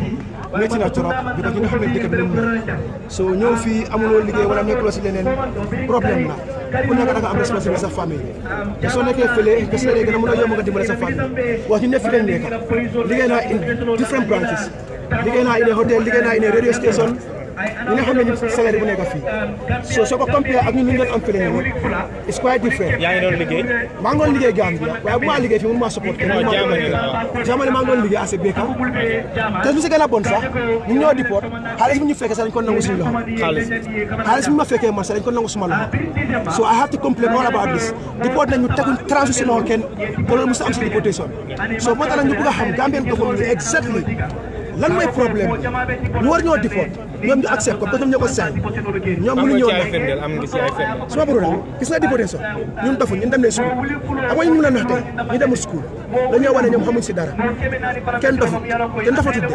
deportation balaa nga koo def da nga am pour consult that government ngeen am pour sign paper ngeen teg ko ñun dañu deport without any passport without nothing dañ laa fekk seen grave la sànni si la si dëkk lu si gën a bon suñu la wàññi sa airport ak li ñu teeru la kaam la dalal sa xel waaye defuñ loolu noonu benn organisme ne ko te ñoo ko saay next minute joxuñ kenn la nga xamante ne ni dafa am na dalal sa xel te ba léegi dégguñ dara si gaay dañ bëgg a dégg dara si gaay understand xam nañ ne government bi amuñ dara fine ñun accept nañ ko ne good faith waaye léegi lu ma leen naa oot mooy dama leen naa ñaan ngir yàlla enough is enough ñu nekk fële ne solo suñ gaay ñëw doy na ñun loolu rek la ñoo ñaan ma ñëw mooy pour suma boppa dama fi ñëw pour ñu des nekk fële ne buñ ñëwaat enough is enough waaye sëñ bi xam nga xëy na tamit ñoom lu ñuy jàpp mooy xëy na jaamani bi ngeen fiy jógee dañ doon wax ne Gambia si dictatorship la nekk waaye léegi mu ngi si démocratie ak yooyu xëy na jàmm delloo si na mun nañ leen delloo yaakaar naa ne tam loolu bokk na ci. waaw suma borom la foog naa ne soo xoolee aduna bi tey fu nekk la migration am tukki fu nekk la am da ngay dégg jaamaan si li nekkuñ biir Gambia fii man suma boos jaamaan la Gambian government ñoo ko employé di ko fees xaalis soo ku nekk am nga right pour foo bugg a dem uti ji liggéey nga dem ut fa liggéey da nga meeg soo ne nga soo fa demee nga def lu war this is the most important thing so excuse boobu noonu c'est excuse du lu ñu war a wax nekku ne Gambie rek a nekk foofu noonu ñun ñoo gën a ñëw si dëkk yi nekk foofu noonu waaye lan moo tax ñu ñoo bu full plane ñu asi lan moo tax boobu ñeneen dëkk yóbbu leen full plane moo seen government ñoo ko nanguwut te yaa ñu doon wax ne si biir plane bi condition bi dafa métti yoon da leen enchaîné woon ci tànk ak loxo waaw mooy lu ma la wax nii because dafa métti si la fekk sa nekk xëy la yaa gaay fa lañ laa grabé fa lañ laa ceene sa loxo ceene sa tànk yi comme ni ñoo def si léegi understand noonu la ñoo def kenn ku nekk da nga am pour am faux escorte ba pare am benn bàppam da nga xam ne kooku mooy backup team bi bu ko dañ ko lay bind escort team bi dina xam backup team bi so min tas yow kenn ki ku la topp rek 5 nit la kenn ku nekk rek 5 nga am soo si boolee backup so dañu ceen takañu bi si gën a bon mooy bu ñoo laan Banjul airport dañoo laan rek gaa génne everything because bëgguñ suñu waa di koy xam lu xew wala ni ñu téye ak ni ñu def bëgguñ suñu waa di koy xam bu ñoo laan la gaa génne everything but foog nga ne tamit nguuri Gambia am nañ responsibility because sa ay nit citizen su ne naa jëlee beneen dëkka indi leen si sa dëkka war ngeen a dem am government bi nga xam ne ñoom dañoo taxaw si airport bi ñëw seet si leen wax leen ne massa coono dalal leen wàcce seen coono ndax yéen amoon ngeen benn Gambian government naka la ki nga xam ne dem na taxaw si airport muy spokesperson bi mbete ministre bi nga xam ne moo amee interior mbete immigration seeni high personnel si ndax taxaw neen foofu dalal leen ok anyway ñun mu ñoo laal parce que amee personnel si nga xamante ne man xam naa leen gisuma kenn ok kenn wane ministre mu ngi fa kenn si autorité kan nga xamante ne is in a high position mu ngi fa foofu lu fa nekkoon nag mooy borom uniforme lii moo fa nekkoon immigration mu ñoo contrôle gaa xool parents yi ñoo fees foofu noonu lii moo fa nekka su passé lii dara nekkul fa lu fa nekkoon yëpp tens la te tens bi yëpp immigration bi mën nañu téye sax ñoo ma ne dimbale ñu nga kaam ñeneen ñi soo man maa doon yéem a kaam yeneen booy sax di leen ma ne dal leen àndaa yàlla nañ bàyyi yëpp il est good faith xam nga lu jeexul te mën si dara soo lii moo fa nekk soo autorité moo tax ñun dañ bugg a léegi Gambian autorité at least ñu ñëw ñu wax media bi lan moo waral deportation bi ak lan moo waral gay accept ko ñun Gambian Talents de try nañ suñu wàlla wax nañu government spokesperson waaye gars yi nanguwul ta tontu dem neen nag si ay media house yi nga xam ne ñoom bëgg nañoo wax ak gars yi am na ñoo xam ne duñ leen laajte question yuñ leen ay laajte loo am ku wax si loolu waaw lu ma leen naa war rek seen responsabilité pour ñu ñëw because nit ki loo def rek yaa ko def understand ñoom tooguñ fi pour seen bopp ñun lañ fi toogal ñun ñoo leen fi teg ñun la ñoo liggéeyal understand soo ñun si solee pour xam si gars yi war nañoo mën a génne leeralal ñu because misinformation yu bari na soo ñoom tam ñoom ñoo mën a génne wax ñu because ñun liñ fi wax rek lañ lañ mën a wax deport si nañ ñu grab nañ ñu asi nañ ñu fii ñun nii rek lañ mën a wax mënuñ soo yokk dara amuñ beneen politique pour gunge leen jox leen dara ndàmpaay kon nag yéen a ko gis leer na leen noppi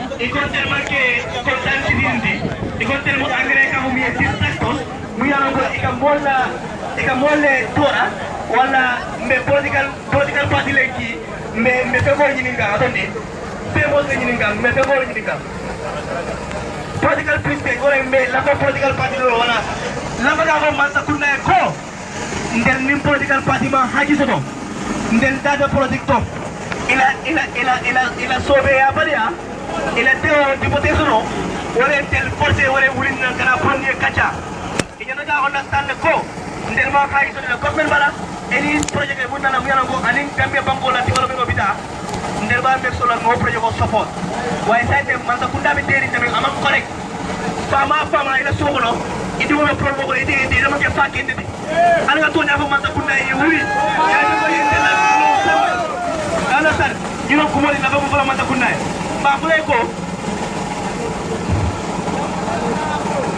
ndel bi manke polodire ba fula bere ko bal ko man dajana ko nek ni se wotre no tabila bi nindal kacada bal bi la kuma kaw taram be pensa bere ka mu resolution ani resolution ba sabela from the office of the president down because knowledge no follow before you protest kana na fata fa ko we wrote to the office of the president they never respond we wrote to the office of the president for the second time the director of press and before you kisoko responded us and said receive with thank you and no other response. We wrote to the interior minister, they ignore. We wrote to the foreign affairs, they answered. But what they answered and what the government did were different. That's why we came out. We wrote to all the parliamentarians because our parliament is one house that is failing this country right now. It was only Halifa Saleh that responded to our mail. We wrote to the speaker, we wrote to everybody, only Halifa that responded to our email and promised us that they are going to sit over it at the parliament. But from that day up to today, we didn't hear from the parliament as well. We wrote to the IGP up to today until we had a meeting with the IGP. He said he is making efforts to make sure that this stops. IGP communicated to the government to release a press, but the press was inconsistent, the press was false, the press was misleading. That's why we rejected it in totality, and it was insulting. Combating many flags, you didn't see them be the Kachara, the Bull Kampa, the Alcana Kampa. Ninga Silota, sire yang abe kini ale ka kacha mo ni dia mo soto mo ni mumbe kono be ma ko dilere ya ko tani ka janja masa kunda ye mo ni parna ba be sabele ga samba ala baraka bage mba fula ni sura kawdo ani fula kawo thank you very much Omar thank you very much Mario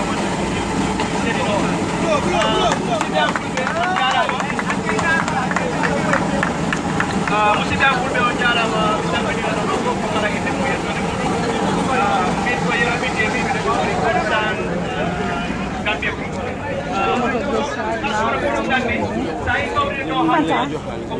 naka nga def noo tudda fan jaloy def fe dama ñëw pour protest you know ma support sama brothers and sisters yi nekk ci diaspora ñoo xam ne ñoom lañ dépôt noo gisee lu mel ne well kontaan naa si tournoi bi suñu njëkk comme maa ngi Sénégal di leen gërëm am na ñoo xam ne comme am leen seen in feelings ñu ngi ko jéem a express dëgg la naari na métti na si xol pour nga muñ ko so dañu am pour understand seen frustration government itam maa leen di wax ne comme ñoom tam ñu def dara ñu wax because every concerned citizen right now in the Gambia is listening to the government.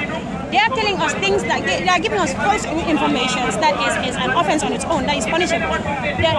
The ministry is giving us another information, which is the Ministry of Foreign Affairs. So if what the ministry gives us and what the government gives us is inconsistent, that really gives us room for doubt. We want to know what's going on. We have a right to. No more to tell idea. Cakes, you're not come. Yeah, you're fine. Cakes, Lloyd of Free Time.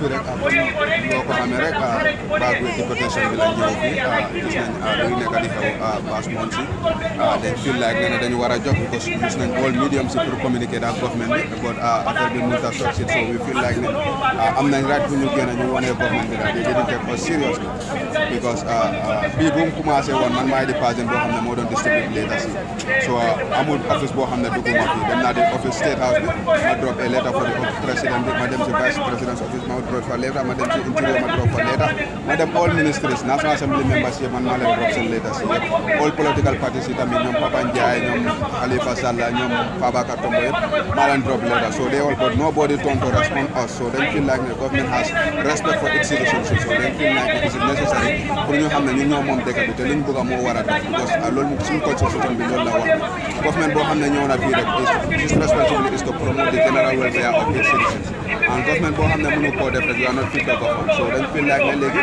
time bi jot na pour government citizens yi xam ne ñoom ñoo moom dëkk bi te we are demanding si government bi this is just we are coming here to gather pour ñu am resolution boo xam ne in next 2-3 weeks suñu respondé di ñooy def loo xam ne mooy gën a ëppal yi pour government bi xam ne ñu ñoo moom dëkk bi te li ñu bëgg loolu moo am because soo xoolee situation bi right now the government bi dañ war a xam ne they are in a transition government te soo waxee transition government bi dañu war a understand what is a transition government presently government should not they could have make a better deal with any other country boo xam ne mu ngi dem because ñoom yëpp they know what Gambia has passed through they could have make a better negotiation wax leen we are in a transition government right now for a period of 3 years so fu mu nekk nii we cannot receive our citizens here but why can't you give them the skills there then you encourage those people pour ñu ñëw Gambia fii to invest then suñu investé by then when they have the skills suñu ñëwaatee fii rek they will find the labor dañoo fekk the market is already available then they will straight go to the work but xoolal what happens at the airport they ñëw rek they cannot even give them a fare to go and see their families $200 because they didn't do their homework and we have a deal with the AU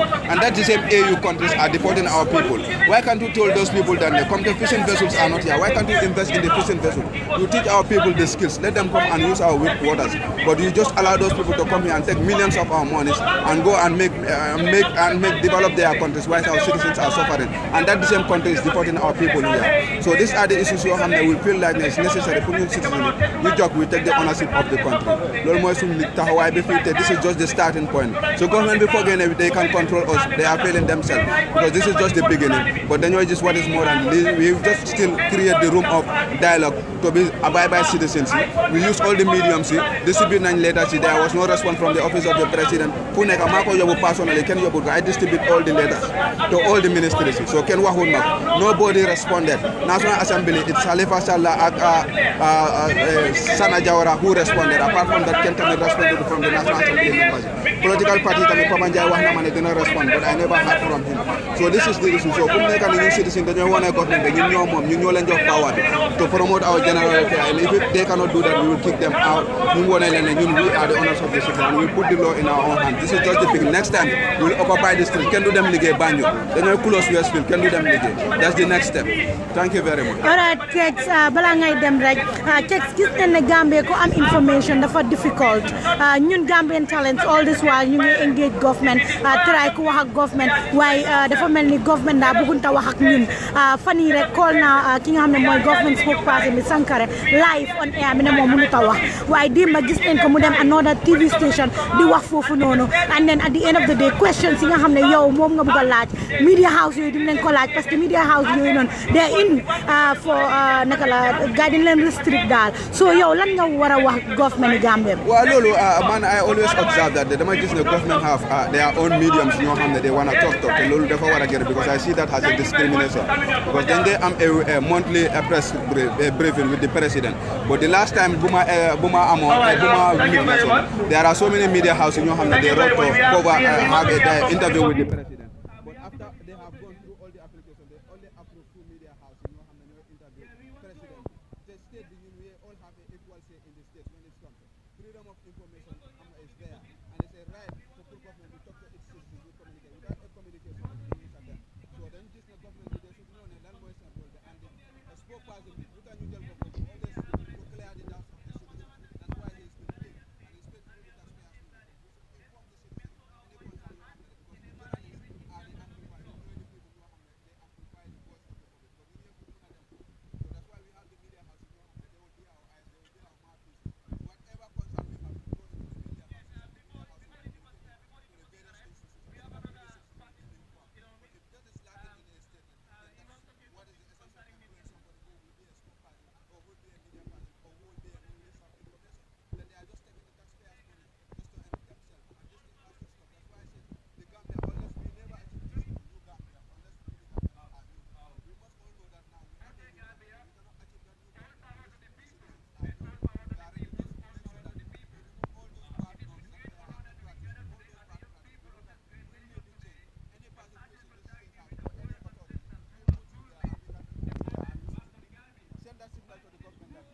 jërëjëf Kex ma ne ko yéen a ko gis kooku mooy Kex not only about the deportation of these youth, but it's about how their human rights are being violated by training them and evicting them, sending them back to the Gambia, dropping them here like undesirable goods. This is quite unacceptable. And it is important as young people of this great nation to understand that the only issue that is facing our country, our regions, our continent, and the world at large today is injustice. And it is our responsibility as young people of this great continent to be armed with great determination and courage to roll up our sleeves and fight against injustice wherever we see it. Our brothers and sisters in the Western world cannot suffer inhuman treatment and they cannot be discriminated based on their status as immigrants. All people everywhere in the world have their human rights and these rights go with them wherever they are. And these human rights are inherent to their dignity. Their rights must be protected. And we must all continue to vent our anger and frustration to the government for they have afford silence on this crucial issue at hand. If you have anything to say, do not bother. You can come and say it in vernacular or any language you are comfortable in. Just make sure that you answer your frustration in bed and speak up against injustice.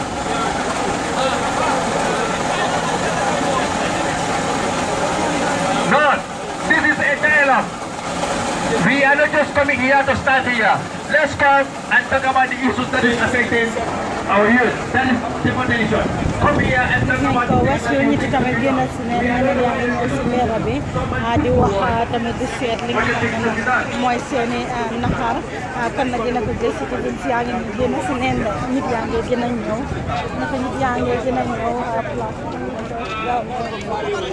London can create a coup d'etat in Africa. So agreements are multifaceted. They're many, they're varied, but there was some sort of agreement. They had come to some sort of agreement. Again, the German president was here out there. You think the German president came here out of his own benevolence because he loves us so much? He came here because they were trying to work this shit out. Again, they said the Gambia, like any other sovereign country, has its own laws, immigration laws, internal laws. Yes. Now they have no legal right to interfere in the dealings of the affairs. It's not about interfering. It's about the government of the Gambia understanding that there is a dignity, there is a human right. The freedom of movement is a legit human right. And a lot of these people who have been returned escaped so many things. They've applied for asylums, you refuse them, and because you think that this place is safe, what measurement can you use there to say that Gambia is safe so you bring people back? You don't know what they escaped from. Maybe some people are gay. When they come back, they will be enslaved. Maybe some people have issues here. You know, they're in debt. When they come back, they could be killed. Nobody knows. There is great anxiety in the air. Many people are fearful. They said this mass exodus of Gambians from Europe has that potential of plunging the Gambia or threatening the country's stability. Fragile young... Listen. Forget about that rhetoric. These are our own sisters and brothers coming back home. If anything, we need to help them resettle back. We need to dispel this notion that, oh yeah, these people, they are going to be a security threat. Security threat. The biggest security threat in this country is the government of the Gambia that is not dealing with unemployment, that is not dealing with all of these problems that the young people have in this country. But what will happen? Listen. Young people in this country, their life is criminalized. Right? You smoke weed, you get arrested and sent to jail. 90%, almost 90% of young people in jail is because of some stupid weed cases. The biggest threat to any society is when you bury your head in the sand and don't want to address the problem. So the threat is not our sisters and brothers who are deported. The biggest threat is the government of the Gambia that is failing at its duty in giving Gambians a life of dignity, a life of liberty, a life of happiness and joyful communities. What will happen if the government fails to take the plight, the concerns of this returnees seriously? I don't know. I'm not a prophet. I wouldn't know what will happen. I wouldn't know. If I tell you that I know what will happen, I'll be lying. All I know is that if you pile up people who escape this poverty is violence. We need to start forgetting this whole, we need to reduce poverty. Reduce poverty, we need to destroy poverty. Poverty is the deepest violence that is met on the human body. Do you know what it feels like to wake up and you don't have anything to eat?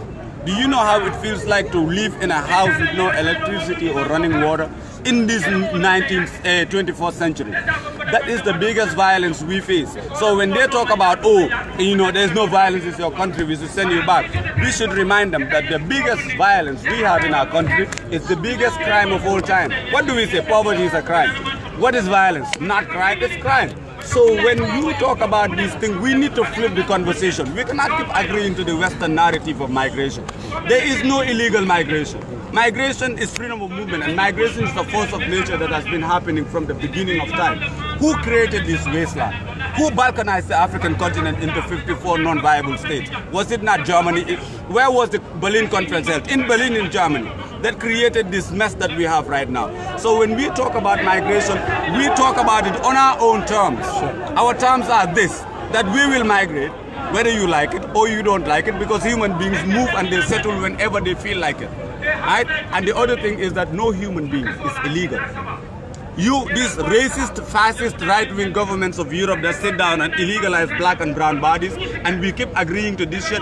Every time Europe creates a narrative and we keep agreeing. They gave us colonialism and they said, look at Gambia, 1965, independence. No independence, because they said we will have to see whether Gambia can rule itself. 1970, we had a full republican status. 1965 to 1970, the Queen was overseeing Gambia because they felt that we can't rule out. You know what type of insult is that? A people living in a country for thousands of years, not even a country, because this country was created by colonialism. They can rule themselves. You insult us by saying, we don't know whether you can rule yourself. They create these narratives and we agree to them. You hear people saying, we got independent 18 February 1965, but we achieved republican status in 1970. How should the government handle this very sensitive situation? What they should handle it is to come and back to the people and tell them, listen, we failed you.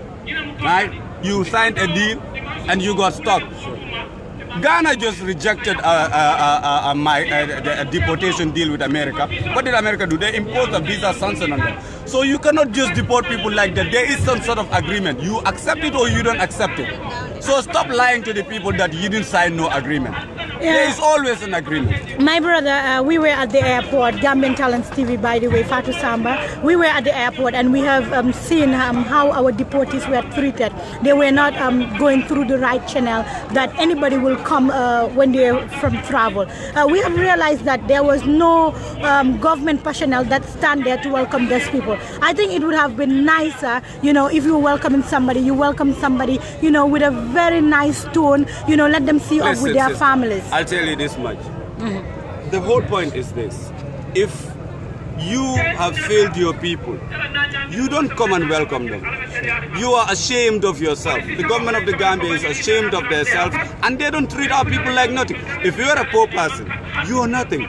You are deported, that means you don't have papers, that means you are poor, you went through the back way, so poverty drove you away. Nobody wants to welcome a poor person. When was the last time they welcome a poor person? When you are poor, you die. Within 30 minutes, you are buried. When you are rich, they spend hours talking about the things you did in this world, even you were the most wicked person on earth. According to the government spokesperson yesterday, he said Gambian government, they're really proud of their youths, and they will not look at their youths to come back home just like that, meaning they didn't sign anything. Didn't Jame say the same thing? Didn't Jawarat say the same thing? Every politician say the things you want to hear, but that doesn't mean anything. Speech is one thing, action is another thing. You can say whatever you want. You can create the best laws. South Africa has the best constitution in the world right now. But the black people continue to face economic apartheid.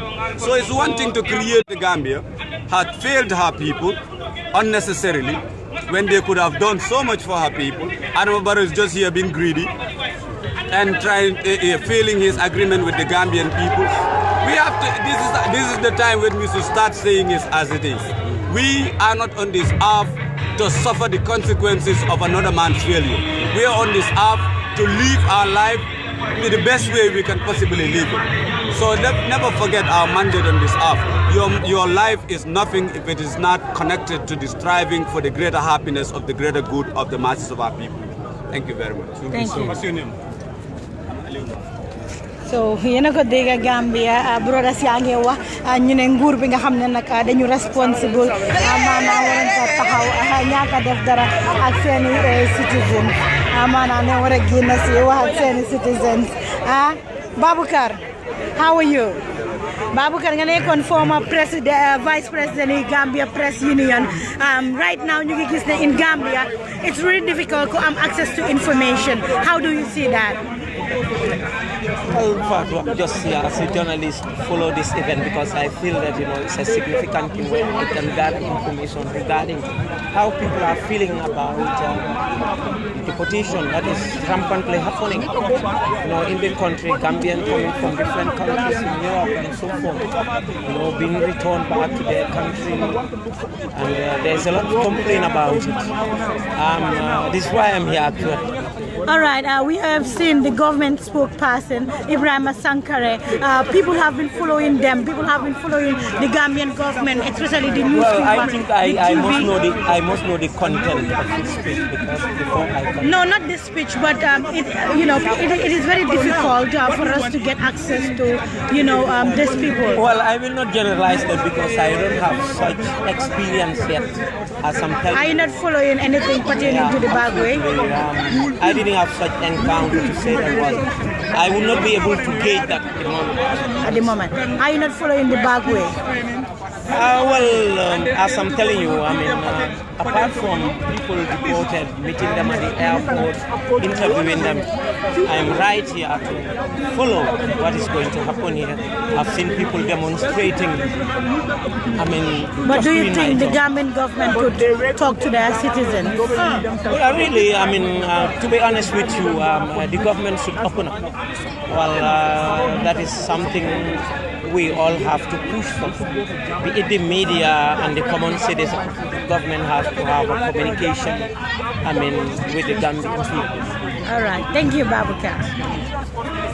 So Gambia yéen gis lii say no to deportation mu ngi nii seen yére yi loolu la wax say no to deportation kan nag this minute this hour you guys are watching Gambian Talents. So nii rek la moo demee. From the government, let them compensate the German embassy, but only deportees, let them stay there. and work hard and help their people.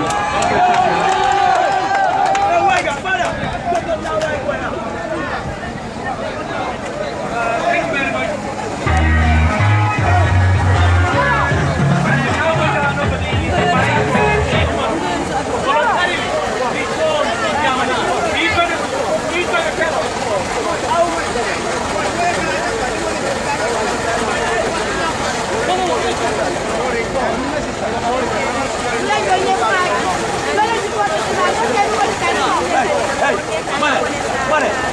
Hey, please don't do that. We're going to customer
Hello. Okay, alright, okay, anyway. I don't know what you're about. Let's take a mic for the middle side. We're going to go Mbama Yuka Turan Yakura in the tool. You better be a man who may do Murumene, or I do the Ruslogan. And the memory for the saying Hakilo and Masakuna Dani. Melakuma from Masakuna, Lena Walakumaru. I saw the Jan Molly. Miembros from the Museum and Molus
Okay, then ngalo jama ken sude social media about Facebook Live since 2017.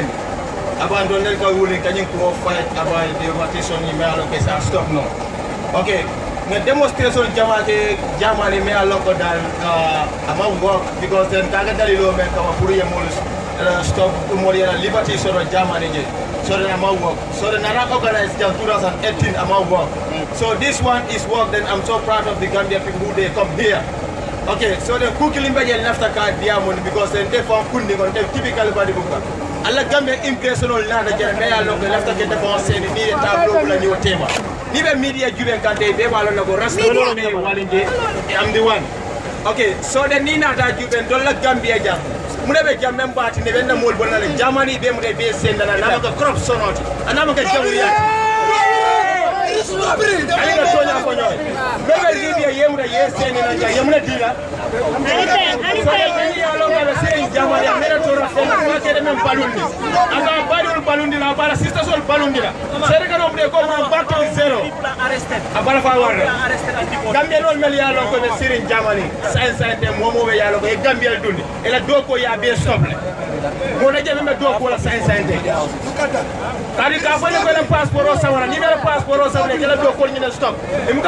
Just 130 euros. So now we call so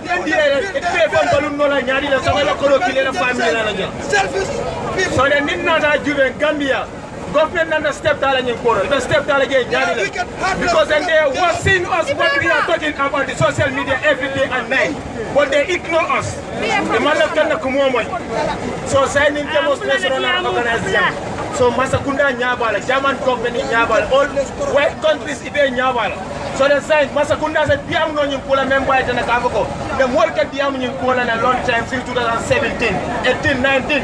And every day they are deporting the people. This is my brother, they just deported him last week. It's a fetish. It's all about the corruption and jealousy. It's a bad thing. It's never done. Don't you value Germany, yes, I want to get plus can do it.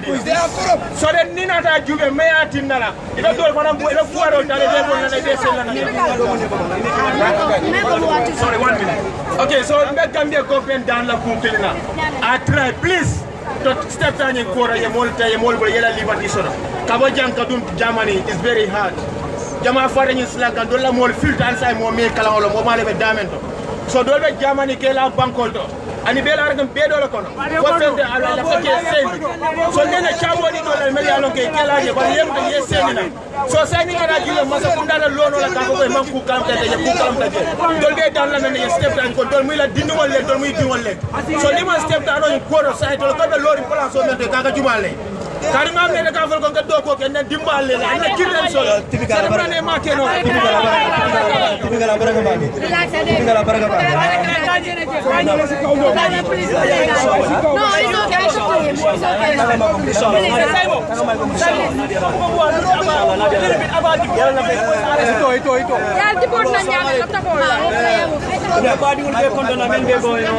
Gambia family molbe because ngalo gonna sister tol ni brodo solo beja bari ngajo ko mul manki dara stin now limbe ko bamal because tambere na sere kunda ma se ko ngamol mero trebe be jamol wa fi be lore sire be lare bamfo bari nga kanu wole na jannat because ngajo ko wolle ka karto fay adu ndelle advice kaji ko e karto di adama barona because of mun kamala man adama barona malong amos trokul kanyim bangko kama ko ben keja so bari nga kanule because of na bangko nyinga be dictator la bul pray boje na democracy sodo okay bari nyim bangko democracy sodo nyinga amo akeda bi le sama fono kata ngata la senegal be democracy ko messi ala sanji tan sabat kinem sa be democracy ko messi ala sanji tan sabat so why intel be tubabu ka ko ndele ko alla bangko be person ko sai e be democracy sodo le mbal senga je munu dalilo so munu dalilo ndela ta kololo ndey men kunu ka bole den rogo maje nyala sako ka mutam bulo adu babu kandana malla banta wallahi kanta alala bari ngalon kon tela balu be alala bu adu mbe balula bari lafta ka diamu ni media do mbama ni fama de diale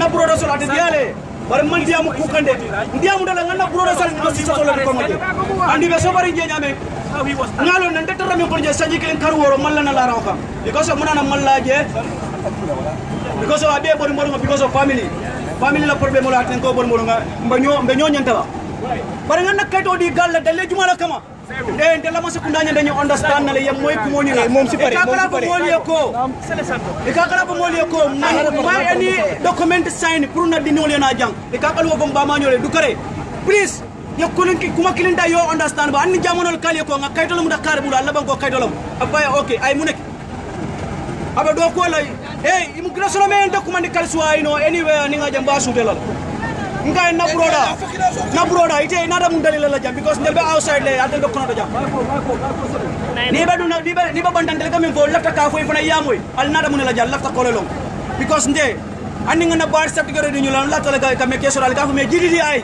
alla ban ko al del ka ko ne ko house building nga di no dalilo la kama pour nga na fito nga plan nga fenno nga naje nga fasu compagnie la nga mo tan saba employé mais alon ko ngejo wala mun na xamoti so say mun na tel bi nga na tara nu ne ba ko mi alon ko pour dal nyanda kamur bakto om ala ko mo le Europ kontale na bidi community right now ama anything ama ko nyeje so nga ay mun ko nyoro mun ko ha anyway mi be house bi na nga karam da ko ba ko mo ko bo la le sija hatta ni side ya bang e be trajanal almost 2 years after 2 years on yene la ko decision ta pare mun decision nyene ta lo wala mun deportation stinna so guys say why mi be do ko la sanyi sababe taxo jo kandu wala ko be nyadi ndeta la jamana karlulu nga asil koro do mola karlulu asil koro nga do karlulu la ndala je December la 2014 December January February March April May June July August nga do ko so boy ndela nga jamana jo fokana bula bi ani ngi lu men ko na jam na do ko na ja immigration mel yalo ko yangi ni airport do no Brother so in sister to men ka dem pilot do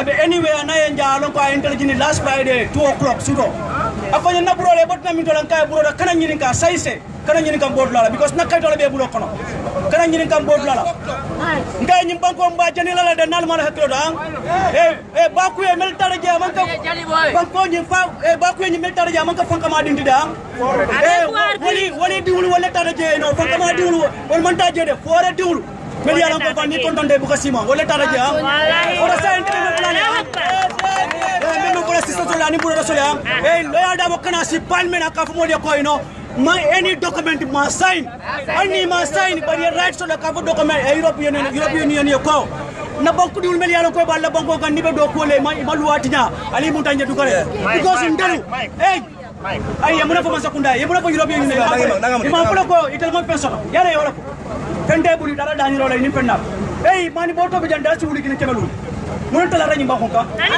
so wotante be mudda yiro kala menna e kakala ko moni ko mon pen sign anni mon pen sign yeta Europ ya ko go ali kayto muda mo bul Gambia document ndala mutin dimol la mudu na koro la mudu bari na da prugal dani ali ni molu ali karandi nya ali mekedi la Allah interior minister me anako ba tamedu aka ko mo kime fulay yoro ma ko me anako ye sini ku jamana amon tonya ko jaman dim fo du jema ko no yasi jamani sako me anako andre land country mo mat so me be jamano social le kam ma ko social workers ya sonko is very banku din kendo la ma di tip ko bari mi accept ima accept pour ngana jang ngadi amu jang barante mo sakunda nan isa mo mo re ko ikal mo nyami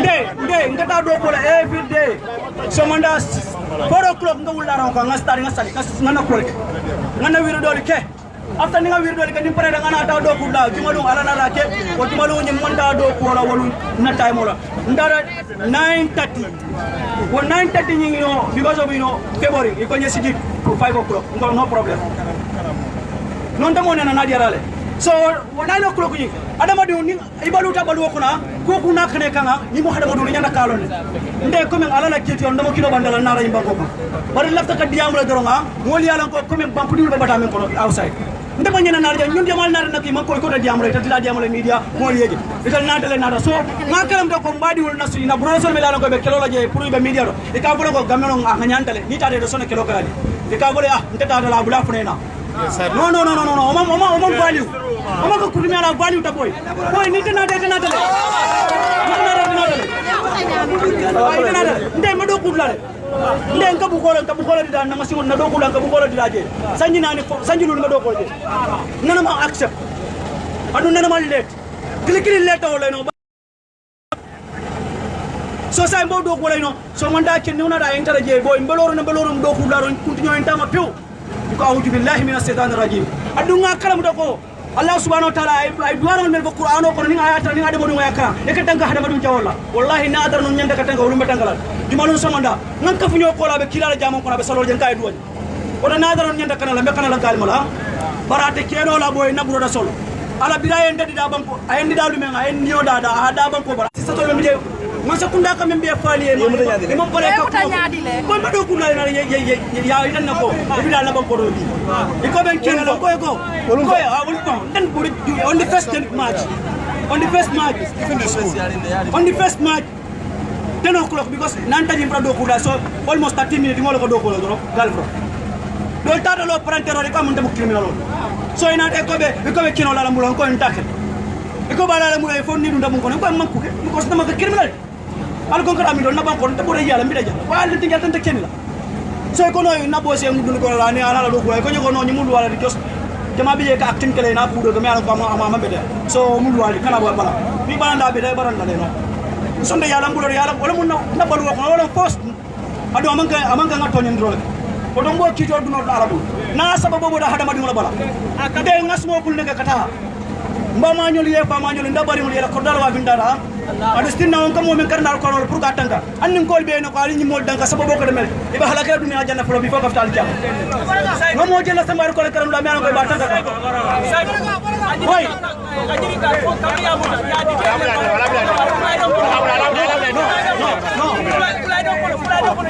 No, ndama ka criminal. Nde police ko de jaman police ban kumo dan de la ko lande.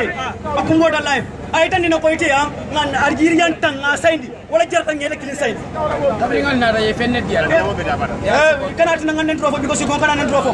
Kana nyini ka fengala. Fengbe ala la buri fente jomburu wayi. Ala kana nyini ka fengala. Gambe masa ko da. Ko kana o fonye. Kana o fonye. Gambe masa ko da kana nyini ka wala bana diga. Okay. They are journalists. They are right to ask. No. Yalla ko kam ko. Allah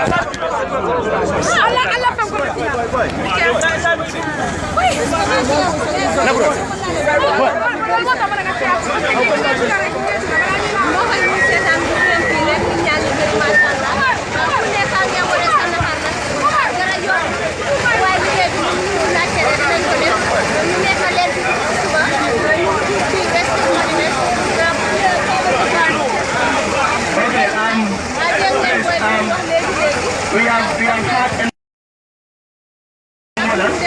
we have had some concerned citizens and we have had some deportees and the condition in which they are deported. Among ourselves, we will continue with the deportees. For now, we want some Gambian.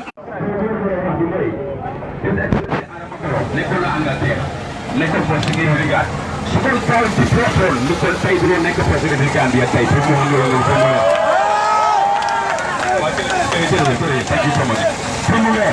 Kon di wane comme deport dafa métti yàlla dafa tudd asamaan ak bu ñu suuf ci géej kon su fekkee ne asamaan bi nga ko tudd fa mooy des ñu suuf ak suuf kon dañu war a understand ne ndaw yi nekkul ne dañ bëgg a sacrifice seen life seen dañ bëgg a change système bi dañ bëgg a tekki dañ bëgg a samp ay tax dañ bëgg a dara lu ñu seet dañ bëgg a yóbbu seen yaay maaka dañ bëgg a defar seen waajur dañ bëgg a defar seen société bëgg a defar seen fay bëgg a defar seen réew mu tax gars yi di dem waaye tamit li may nekk si loolu mooy ñi nga xamante ne ñëw leen métti na trop gars yi alhamdulilah yéen a métti la góorgóorlu leen fii ngeen koy waar lu métti su dee da ngaa dem nekk maçon su dee da ngaa dem marché saraku la rabaraba si fóoni su dee da ngaa nekk taxi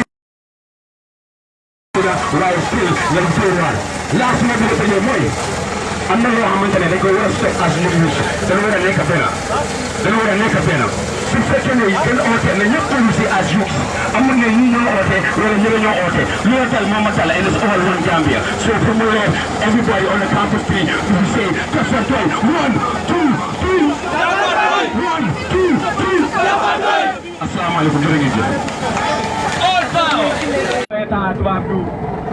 and they come and sign this agreement and I know they are lying to us saying that I'm not going to come. Listen, they say that they haven't signed this agreement. I'll tell you something.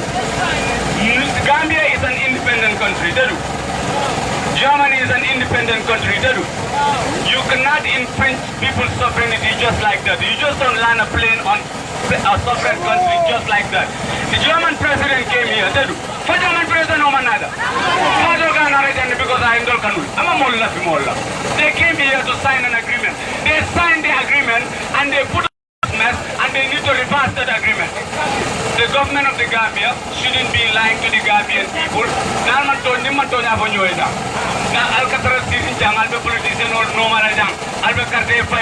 You vote for them, vote for politicians for 54 years. What has changed? Nothing.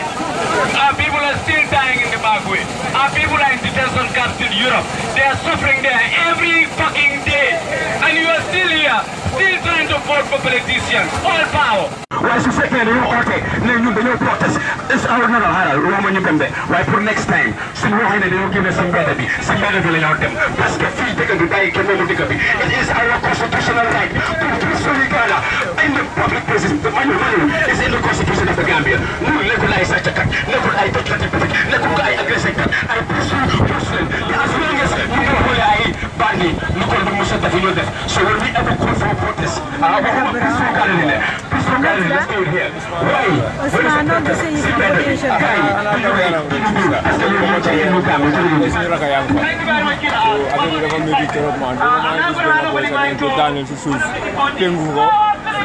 flat ba pare gars yi ko dugal ci ambulance parce que yooyu ñoo leen ñëw fii rek toog And I don't have much to say. Why? I mean, they are buying. They are all in the same seat, you know.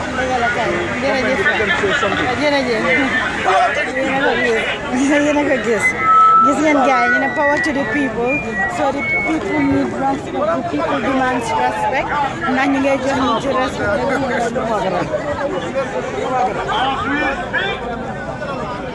There are Gambians in detention centers in the United States of America and Europe. As we speak, Mr. Njai mi nga xam ne moo nekkoon America moom dañ ko deport moom mooy wax right now. been paid for bringing us here in the Gambia for nothing. Robbery! Robbery! As we speak, I talked to the Vice President and the Foreign Minister, and I asked him a direct question. Sir, is it true that you signed 2,500 travel documents in the United States of America? And his answer was,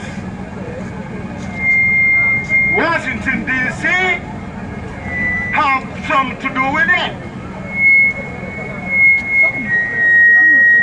Washington, D.C. will not do anything without the authority of this government. So that was a lie. As we speak, the Vice President might not be qualified to be a heartbeat from the President because he was in prison like us.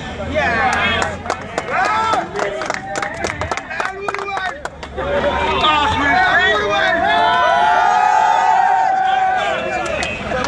we speak,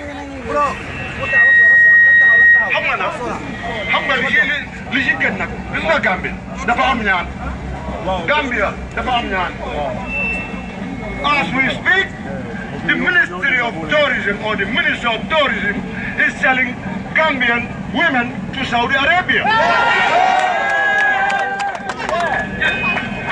As we speak, the Minister of Justice cannot answer simple questions. Why do you want to outsource Gambian identities to a foreign entity that is under investigation? As we speak, I want to talk to Gambia right now. The man in a light, give me a cup. Send voter registration card. Yatala. Voter on them and voter registration card. How much is going to cost?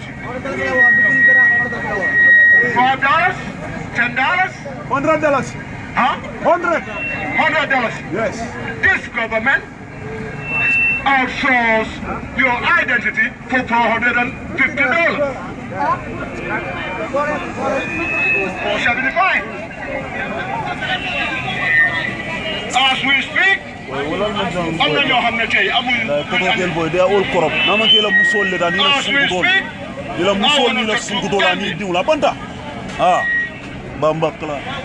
how about we use $100 and go get voter registration card and do not go by any identification from these criminals? Yes. Are you with me? Yes. Are you all with me? Yes. Are we ready to go for our voter registration cards tomorrow? Yes. If we do, they will answer our question. Huh? As we speak. Minister of Justice, media will collide batay. Never. Look at who hard, but investigate Simlex now Simlex la. But pare, balanga identification in Gambia, them to go how many go investigate. How many can I investigate?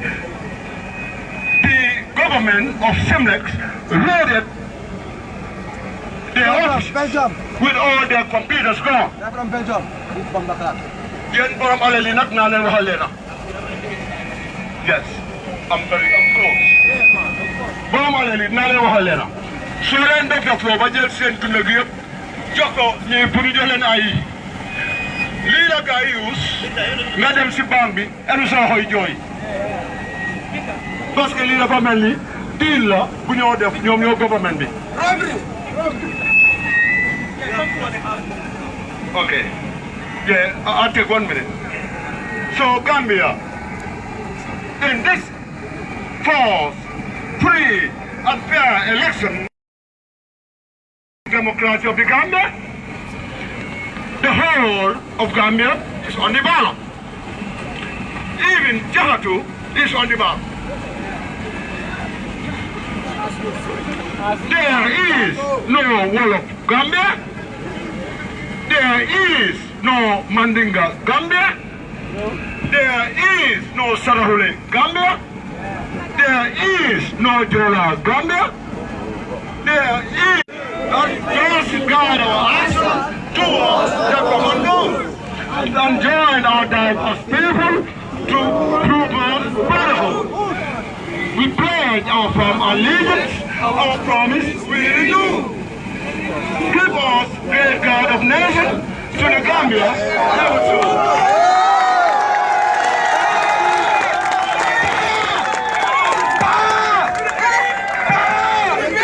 Thank you very much.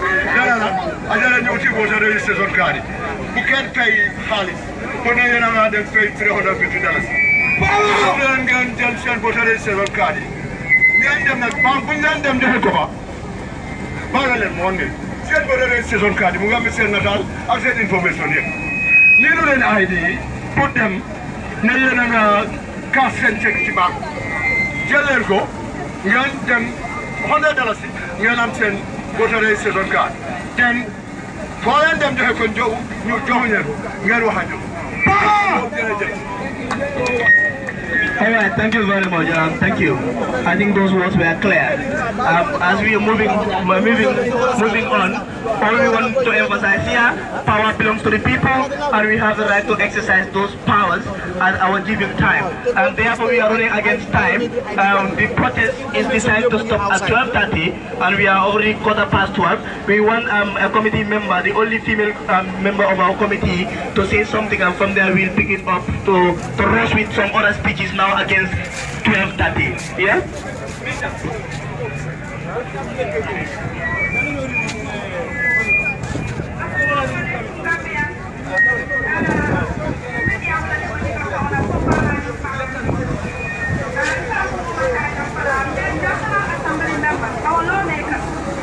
Ministers, I'm not talking of President Barrow and the Vice President.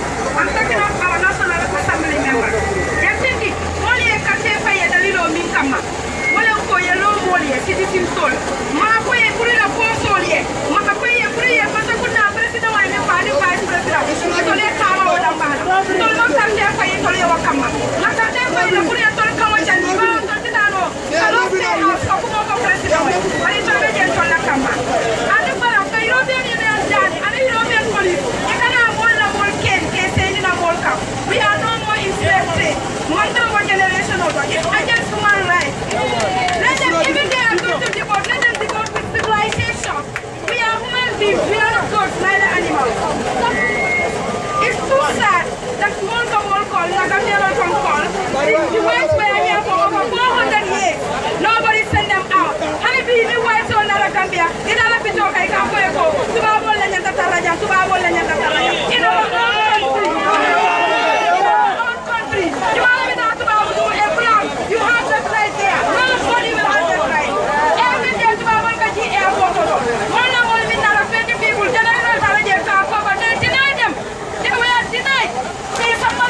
màgget réew mi loolu lay campagne youth yi am hope ci yéen ngeen feral youth yi amul loo leen waxu léegi lii ngeen di fay youth yi dafa daw yaram dafa mel ni ñun ñoo leen gën a gore parce que lu xew mooy seet leen rek am na ñoo xam ne seen yaay dañ jaay seen kër yi am na ñoo xam ne dañ soora ñu fayal seen doom yi pour ñu mën leen a dimbale ñu dem am na ñu dee si désert bi si géeju Libye bi ñu dem ba Europe yow nga war a dem seen tubaab bi naan la jox la xaalis pour kuufal la sa poche nga jaay sa réew nga seen dogon benn boobu noonu ñu ci xale yëpp indi leen ndax loolu dina leen jig waaye yéen da ngeen ñu leen daal waaye ñun tamit am nañ fayda am nañ fu leen di gàppee xam nga ñu ne lii nakatlaay driver nana haa ko ci virage foofu leen di xaaree really we are very depressed xoolal lii rek yu ci génn di wax seen naxar dafa métti dafa daw yaram Gambia government ma leen di ñaan ngir yàlla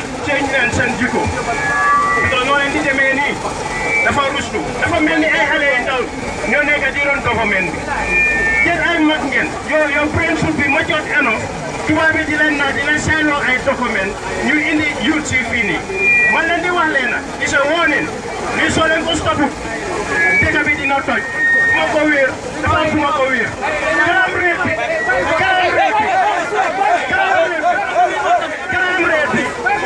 bi dafa mu ngeen xaay dafa gën a xaay soo ñoo ñëpp su ñëwee am fi liggéey dañoo reyante Gambia government stop leen this immediately because yéen dañoo war a yërëm nit ñi thank you very much.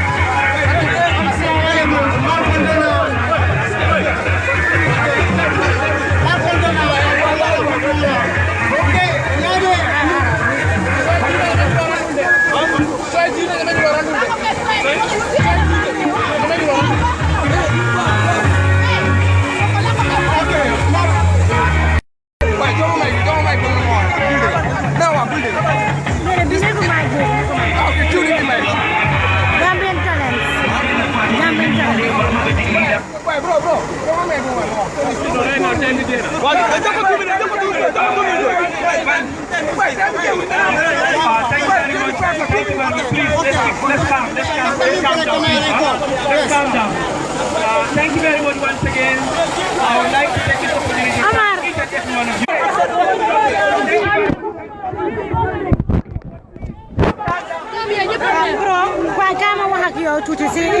Yes, no problem. You can interview me. How are you? Nakam? Alhamdulillah. Ñu ngi gis yaa ngi stressful na yaa tudd naka? I am Alassana Keita. Alassana? Yes. Alassana lu xew? Man suma anga moo nekk nii tubaab yi ñu ngi delloo suñu nit yi war ñoo def loolu. What those people did to us, we don't do that to those people. Those people use different means to destroy Africa. If you see our youths today, they are struggling to go to Europe because we are living in a sufferation.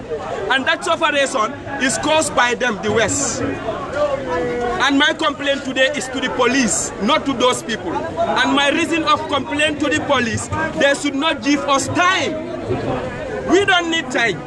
We have to show the Gambian government our problem and the Walla people at large.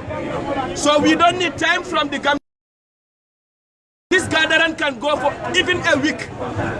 What they are doing to our youth in Europe, they should not do that to them. They are recalling us the slave days back, the cattle days.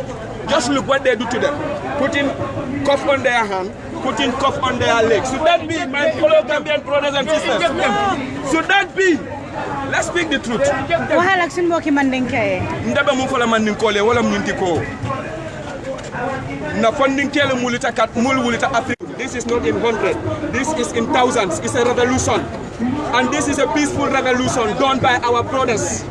So let them leave them. Deportation is not the way and it's not the solution.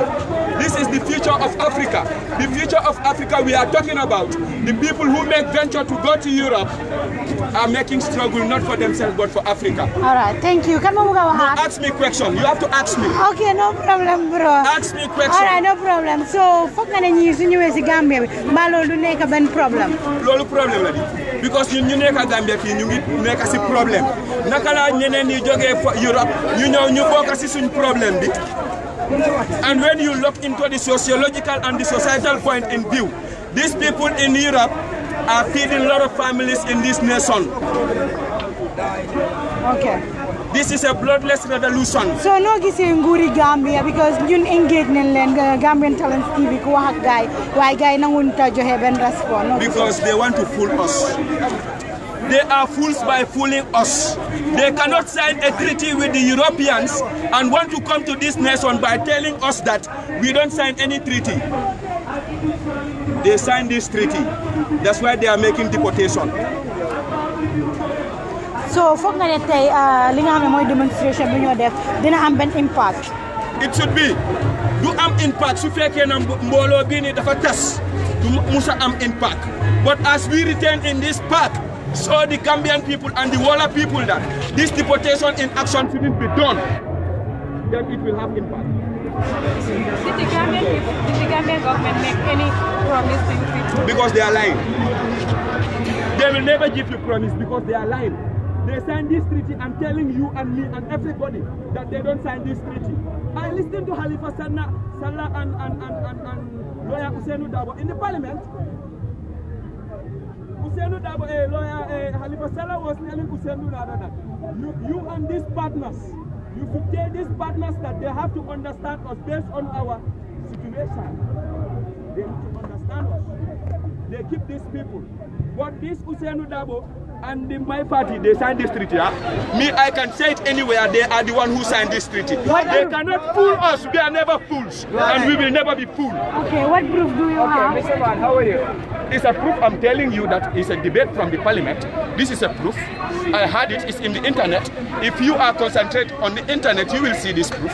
Yes, I work for the internet though. So then you see my the proof bro, by yourself. Here we are all gathered. How do you feel for mothers? I have interviewed a woman koo xam ne wax na ma ne moom doomam bi bu nekkee Gambie amul liggéey waaye bu mu demee Europ jamono ji jënal na ko kër si nga xam ne baaguye bi la dem lan nga am ku dalal yaay yooyu. Yes, I will tell you, but I have already tell you. Because I tell you, these people that are in Europe are responsible for the feeding of their families in the Gambia here. I already tell you that. So if you are to deport those people to come back, what happened to those families? Some people take debts so that their kids can go to Europe. You want to bring those people back home. Think about what those Europeans did to us first.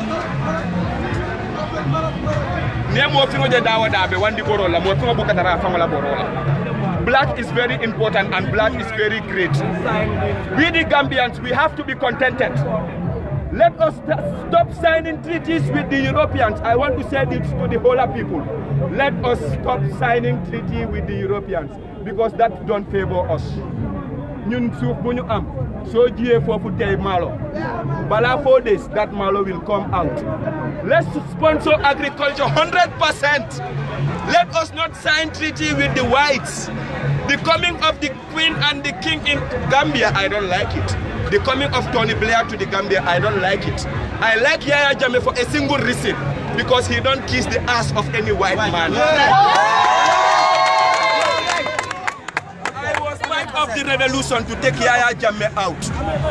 But when you look Yaya Jammeh, when you look foreign policy, he is 100% good. Do you believe me or not? Yes. Maybe national policy, I can give him 40% because of the killings. But he was once a great ruler of this nation and take the Gambia flag to the higher level. Yes. Let us not be fooled to ourselves. The cattle days are over. If you are talking to President Adama Barrow and he is watching, what message do you have for President Adama Barrow? My greatest advice, let me say it again, my greatest advice to Adama Barrow, let him stop signing treaties. Hold on. Please, do you mind, please? There's a camera over there, please. All right, my greatest advice to Adama Barrow is to stop signing treaties with the Westerners, because they are never in our favor.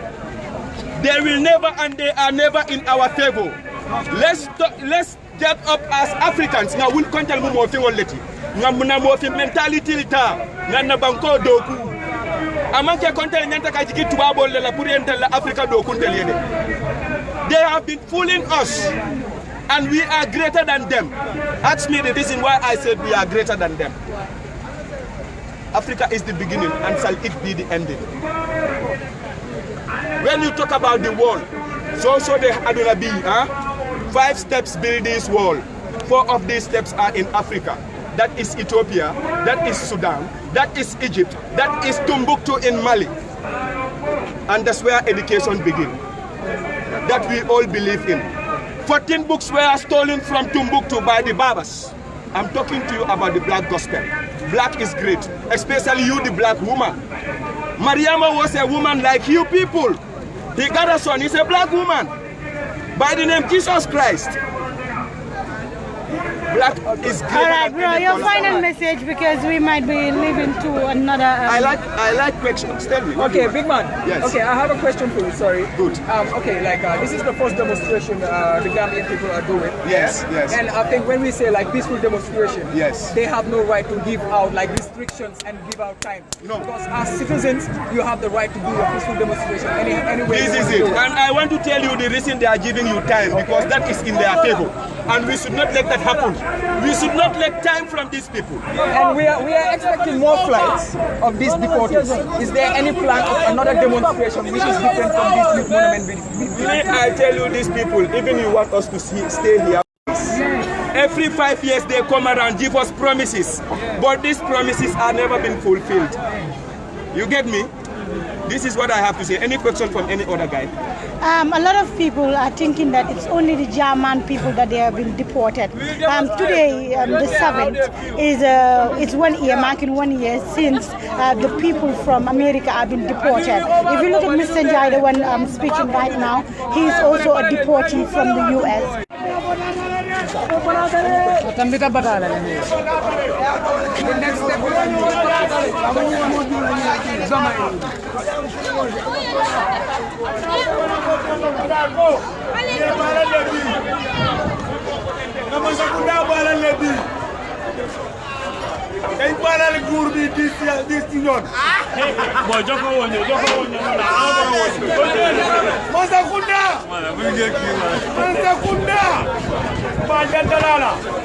Wounded. Hey, it's warning. Warning. You go warning. You go wounded. Dandararo. Danu tanoka. Warning. You go wounded. Dandararo. Danu tanoka. Baldanla. Baldanla. Fondingel. Banko fondingel. Dandinga me ko pileno kana. Gata ya modle baro. Bama to mara buti wala nanke balal. Bama to mara buti wala nanke balal. Mr. President, ye mbay do ko wala ngamunya. Mr. President, ndala kala bo mute no ka wulo kono. Ya long, ministre Mansa Kunda. Jumala lampo mute no kan kata fo passé. Ike la bu min ko jumaka lampo mute no kan. Gambia namu itawodi. Ate lala tenne Gambia lafte la baba kere. Gambia e horoma na e buja. Anabilai mo folon. To de tawona ko adama. Ine akono. Ko be da dani. Ito de tawona. O horomo o buja. Ne tantu. Ne dai. Ila palaso. Dal Gambiano man lafte. Ila palaso be tendula kam be jayila kam alo mari ay mebul marko mari ko ko mo mude ko Gambia ko amangen tela ko modi waaw Khady fu nekk nii dafa mel ni jeex na ba pare gis ngeen ko gaaya ñi nii ñu ne dañu joxoon time ba tey dañ leen joxoon time bi jeex na gaaya ñi nii taxaw waaye man nag duma stop live bi dinañ gis na gaay dinañ ñibbi ndax duñ ñibbi Khady nga tàggatoo rek. gannaaw buñ sante yàlla junne si yonent bi ba tey ñu fekkee bés bi ñu koy sante yàlla bu baax ñu wax ne Farsamba liggéey bi yomb waaye Gambien tamit wax nañ leen ne bu Gambien si oote rek lu Gambien oote li nga xamante ne pour dëkk bi la pour dëkk bi waa Gambien rek la ñun dinañ si yëngatu moo tax depuis si suba ñu ñëw fii pour cover demonstration bi ngeen gis depuis suba ñu leen ay isin di dugg ak yéen fu nekk interview yu bëri nii lañ koy defee ku nekk wax la sa naxar ku nekk wax la lu gis si deportation bi ñun la woon ak yéen depuis si airport bi depuis stade bi depuis day one ñu ngi génn si deportation bi ma ne leen demul si deportation bi rek loo xamante ne dafa am pour Gambia dafa Gambia ñun dinañ ànd ak yéen dugg si biir dëkk bi indi leen ko ak Gambien te ñun duñu sa sonn duñu sa tay dinañ ànd ak yéen wala leen loo leen bëgg a xam ne nee lay jaajëfal di lay wax ne ngeen subscribe si suñu YouTube bi ngeen like suñu Facebook page bi te ngeen dimbale ñu boo leen ñu dimbale wu leen ñu ñun kese yéen a ngi dimbale bépp Gambien yëpp ngeen ay dimbale ndax Gambien te yéen a ñu fi tax jàngeen jëf waaw jërëjëf Khady bu boobaa rek nga teel ma nii rek su ko defee ma mun a wax ak askan bi mbokk yi yéen ñi nga xam ne yéen a ñuy seetaan live and direct foofu sa Facebook la def foofu sa YouTube Gambian Talents la all the time ñun ñooy génn foo xam ne kenn génnut fa wax naa leen ko media house yi bari nañ Gambia waaye ku nekk dina am fu mu faral ak fu mu faralaatu waaye ñun Gambian Talents duñu faral fenn lépp loo xam ne government def na ko mu correct dinañ ko wax lépp loo xam ne government def na ko mu wrong dinañ ko wax moo tax bu kenn support ñu yéen ñi nga xam ne yéen a ñuy seetaan yéen leen bëgg ngeen support ñu parce que tey nguur suñu supporté du mun a taxaw fii kon nag mbokk yi lii leen leen indil waaye comme ni ko gars yi waxee rek ñu ne police bi ba tey yéen ñi nga xam ne ñooy nguur bi dañ leen jox time ne half past 12 la gars yi war a stop li nga xam ne nag mooy démonstration bi ñoom ñu ne déedéet suñ ne dañ leen jox li nga xam ne mooy permit dañ leen war a bàyyi ñoom ñu dem fuñ bugg a dem wane li nga xam ne mooy seeni naxar gis nañ ay yaay toog fi di jooy di wax ne ñoom dañ am lu leen métti parce que tey nga gis sa doom di kii la si dëkk bi nga jël sa xaalis fayal ko ne ko demal nga tukki kooku stade bi la yónnee ñu indi kooku dafa naxar am yeneen yaay yi nga xam ne dañ jaay seen takkaay am ñeneen ñi nga xam ne seen ay doom dañ sàcc xaalis ku dem tukki nga bugg a indi kooku si biir dëkk bi loolu dafa ameeti security wise am na ñeneen ñi nga xam ne ñu ne dañ leen di poot bu leen naan sax boobu leen ko waaw ñu ne dañ jaay seen kër yi ñu dem baakuwee kon nag loolu dafa métti yéen nag ñi nga xam ne yéen a seetaan ngeen bàyyi seen xel bu baax a baax su ko defee rek loolu la leen Gambian Talents seen xarit seen mbokk Fatou Samba la duñu daw duñu tàyyi yéen a tax ñu jóg yéen a tax ñu def liggéey bi ni mu waree kon nag dooleel leen ñu support leen ñu su ko defee ñu lay am jërë ngeen jëf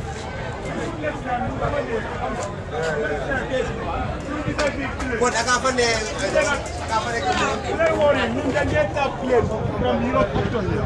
da ngeen ne lan dañ dee tap plane yéen da ngeen ne tap plane dañoo tap plane ba fu muy jógee fu mu baat ñun dañ koo gis su naawee di ñëw xam nañ ko wu nekk dee bu muy taxaw fii we know it wu nekk before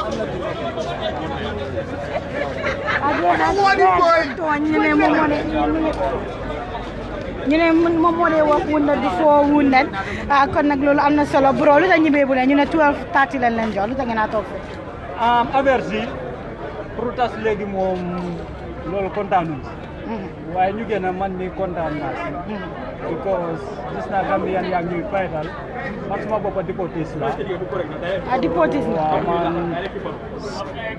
man si weeru koor bi laa fi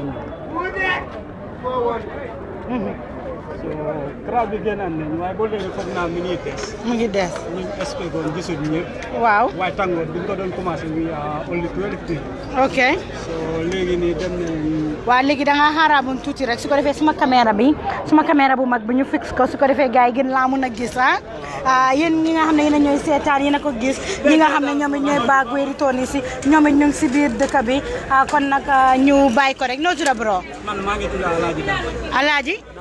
Alaaji Danso Alaaji Danso ñu fekk la fii tey looy def waaw man affaire si daal ñoo ko commencé si ñu ko commencé si laa bokk first meeting buñ oote we are around 7 people waaye gars yi gifa wuñ ko léegi ñu continuer ñu dem bu am 20 ñu open group chat so things yi léegi dem na ba rëy na kontaan nañ si nit yu génn so Alaaji yow dañ la deport waaw man dañ ma deport ban baaj leen la deport man su ma nekkoon ci first flight yi maa nekk si second one si second one bi waaw weeri koor first day bi fii la ma weeri koor first day Alaaji maa ngi gis yaa ngi gaañu nga baalal ma rek maa ngi laajte question soo may notee rek nga toon tuuti rek ñu xool li waaw gis ngeen noppi Alaaji bi dafa gaañu nan moo la gaañ man dama di am ay tap bu ma nekkoon jaamal ñoo nga di dimbale ñu koy opéré ok so I was in a treatment there so buñ ma dibootee amuma treatment amuma dara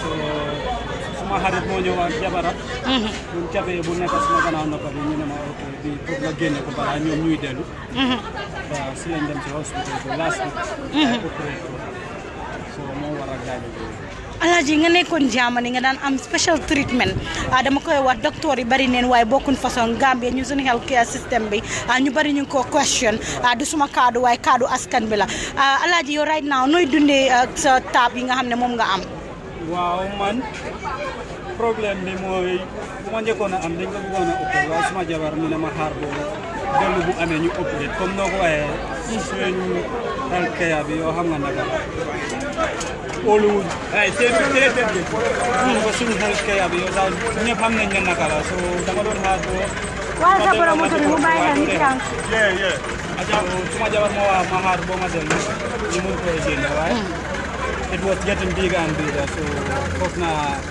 foog ma jël risque di génne ko daal moo tax nguuri Gambia soo leen a déglu yéen a ko gis kii di broda bi yéen a ngi gis noppaam bi dafa bañ dañ ko ñaw at this current minute ba nga xam ne noppaam bi mu ngi métti kon nag kii suñ ko bàyyee nii foog naa ne lii dina am jafe-jafe trailoo ku nga gisante nguuri Gambia bi ku wax ak gaay waaw chance bi lañ amut nag moo waral démonstration bi sax parce que boo ñëwee doo dee gis fly face la nguur Gambia ñoom lu ñu am daal flight bi na laan ngeen si flight bi yaa xam naka ngay ñëwee. all right so jamono ji bi ngeen doon ñëw yéen dañ leen jox any xaalis ñu ne leen ngeen def nampuwaay maanaam ngeen use ko. government jaamaan bi la. government jaamaan bi. waaw man €50 lañ ma jox ñu ne ma passé ko su ma àggee so ma ne leen manqué almost 5 years it's too heartless ngeen jox ma €50 rek. minimum 5 years bi loo seen Gambia soo demee di nga ko fekk yaa ko police ba mo so meaning police bi guy dañ jox Gambian government xaalis yeah exactly okay so Alaaji right now bi nga ñëwee naka la sa family di la traité ndax nekkuloo di am yéen a brothers yi laa wax ne yow yaa ko def yaa dem ndax nekkuloo di am ñi nga xam ne ñoo la nekk di la wax ne bro yéen kañ da ngeen bàyyi seen loxo you know yow yan réaction nga nekk di am waaw man sant yàlla bu ma ñëwee suma famille dañ ma wel ko waaye man maa dem waaye ñëw naa wéet xel xam nga so dañ ma dee may courage daal yëpp dina ku suma booy yi tamit di same thing ñoom ñoo nekk nii fu ma dem ñoom laa dee àndal so they are like family to me ñeneen ne am naa dinañ ko wax waaye duñ ko wax suma kanam tàngoor daal am naa famille ak friends yoo xam ne ñu ma taxaw waaw so this current minute yow soo doon wax nguuri président Adama Barrow looy wax Adama Barrow waaw man lu ma mun a wax Adama Barrow moo nekk daal gars yi moom duñ wax ne saay nañ parce que force loo war a xool immigration Gambian yi lu ñuy uti jaama fekkee ñoom ñoo yónnee gars yi luñ fay uti te boo demee foofu ñoom dañ la dee mun a won ne government baa yónnee gars yi pour ñu ràññee la ne yow Gambian la pour ñu déport so gars yi duñ mën a wax saay nañ ko man lu ma mën a wax daal ñu xoolaat luñ saay suñ ko mënee stop is better waaw because nga déporté nekk empty handed dafa métti so boo doon ñëw yow lan ak lan nga indi da nga indi xaalis da nga indi sa ay yére yi nga xam ne yooyu nga amee woon foofu loo indi waat waaw man moom su tàngoor su ma nekk lañ ma fekk ñu ne ma paak ëpp 5 kilos lañ ma paak so xool naa suma yére yu ma gënal ma paak yooyu ak suma dàll jeex na loolu laa ñëwee so am na ñeneen ñoo xam ne ñëwuñ tak dara waaw ñun dee fekk si jóobeekaay bi ñooñu loxo neen lañ dee ñëwee duñ la dee may nga àgg kër mbaa ñun dee fekk si yoon bi parce que laas ñi ñëw maa ngi xoolaan benn interview kooku mu ne si yoon bi lañ ko jëlee so duñ la dee delloo si kër bi nag suñ la jëlee foofu airport la from airport to flight boobu so nag day peen soo ñëwee loxo kese so boo leen ñëwee yow sa baaj bi di second baaj bi nguuri Gambia dañ leen jox benn xaalis si airport bi yow kan moo la jël si da nga announce da nga wax sa famille yaa ngi ñëw ndax waaw man tàngoor police yi moo ñëw jël si suma néeg around 4 dañ bëggoon a jël suma phone waaye dama leen wax ne donc suma gars yi xam ne maa ngi ñëw so may nañ ma wax ak suma sister boys note ne dañ ma war a delloo moom am naa daf ko soog mënu koy ko waaye suma daat tamit voice message naa ko ne am na dañ ma war a delloo so xaw ma ban time laay fay ak mu koor rakam mu nekk laata bu naa airport bi di nga gis ne ñooy noonu si benn lu mel ni àll leen yóbbu yéen ndax yéen it noonu la demee ndax demee wut noonu waaw ñun comme si airport bu magget bi la ñu ñëw we were saving people. So the new bala ñuy wàcca Gambian immigration yi dañ dugg si xool ne ndax Gambian lañ la Gambia buñ duggee flight bi sax ñu fa dugga dafa bëri German police bu ma tooga mi ngi wax si dooj ñi yëpp lu ñuy uti fii tam mu xool ma xool ko ñu simaay am na dégg na moom xam na man dégg naa moom lu mu nekk di wax so mu simaay man fii mooy Africa so gars yi doxantu xool ata ñu lakka ñu soose kural ma mbata kenn uyuwut ñu lakka olof kenn uyuwut am na ku taxaw si bunta bi mi naa laa foy bee jiina so si la ñu wate ñu seetlu so naka sa yeneen boys yi ñi nga xam ne ñoom tam ñu ngi leen deport fuguloo gars yi nekkuñ di lose hope nekkuñ di amee stress am na ñeneen yoo xam ne dañoo nekk si kër bi toog rek yuuxu oo mere ñit yi waaw actually ñun ñu ñëwoon nag foog naa seeni xab bi yëpp dañ dellu kenn rek laa di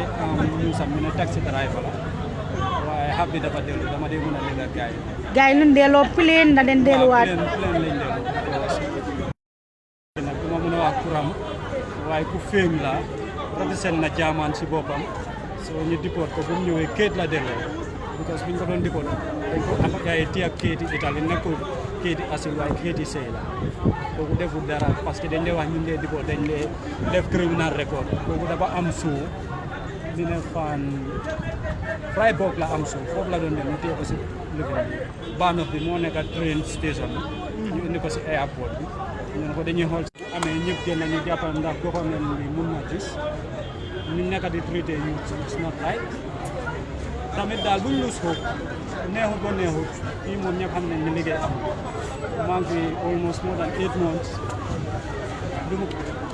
lu ma mun a liggéey sax apart from taxi driver te boo xoolee Gambia yëpp taxi driver so moom rek moo nekk chose waaye lu ma mun a wax youth la ñu am fiir daal lu xapul moom xapul na waaye ñu ñaan daal amaat soo mu ne bàyyi rek nga toon because xam naa ne nguuri Gambie ñoom ñu ngi seetaan ku gaay gis sa noppa bi because ñoom tamit war nañoo am responsibility yéen a gis broda bi li nga xam ne mooy noppaam bi naka la gaañoo kon nag su nekkee yéen a ngi seetaan ngeen care for his health because loolu am na solo bu baax a baax bro jërëjëf jërëjëf kan moo bëgg a waxaat balaa ñuy dem déedéet yéen a ko diiga bu ngoon si da nga bëgg a wax all right waaw ñu xaar kii bi tamit moom ñu ñëw wax ak askan bi kon ñi nga xam ne nag ñoom ñoo organise ñoom ba tey demonstration bi ñoom dem neen right now so ñeneen yaa fi des nag di waxtaan ak media bi bro naka Alaaji Maane Alaaji noo gisee li nga xam ne mooy nekk deportation bi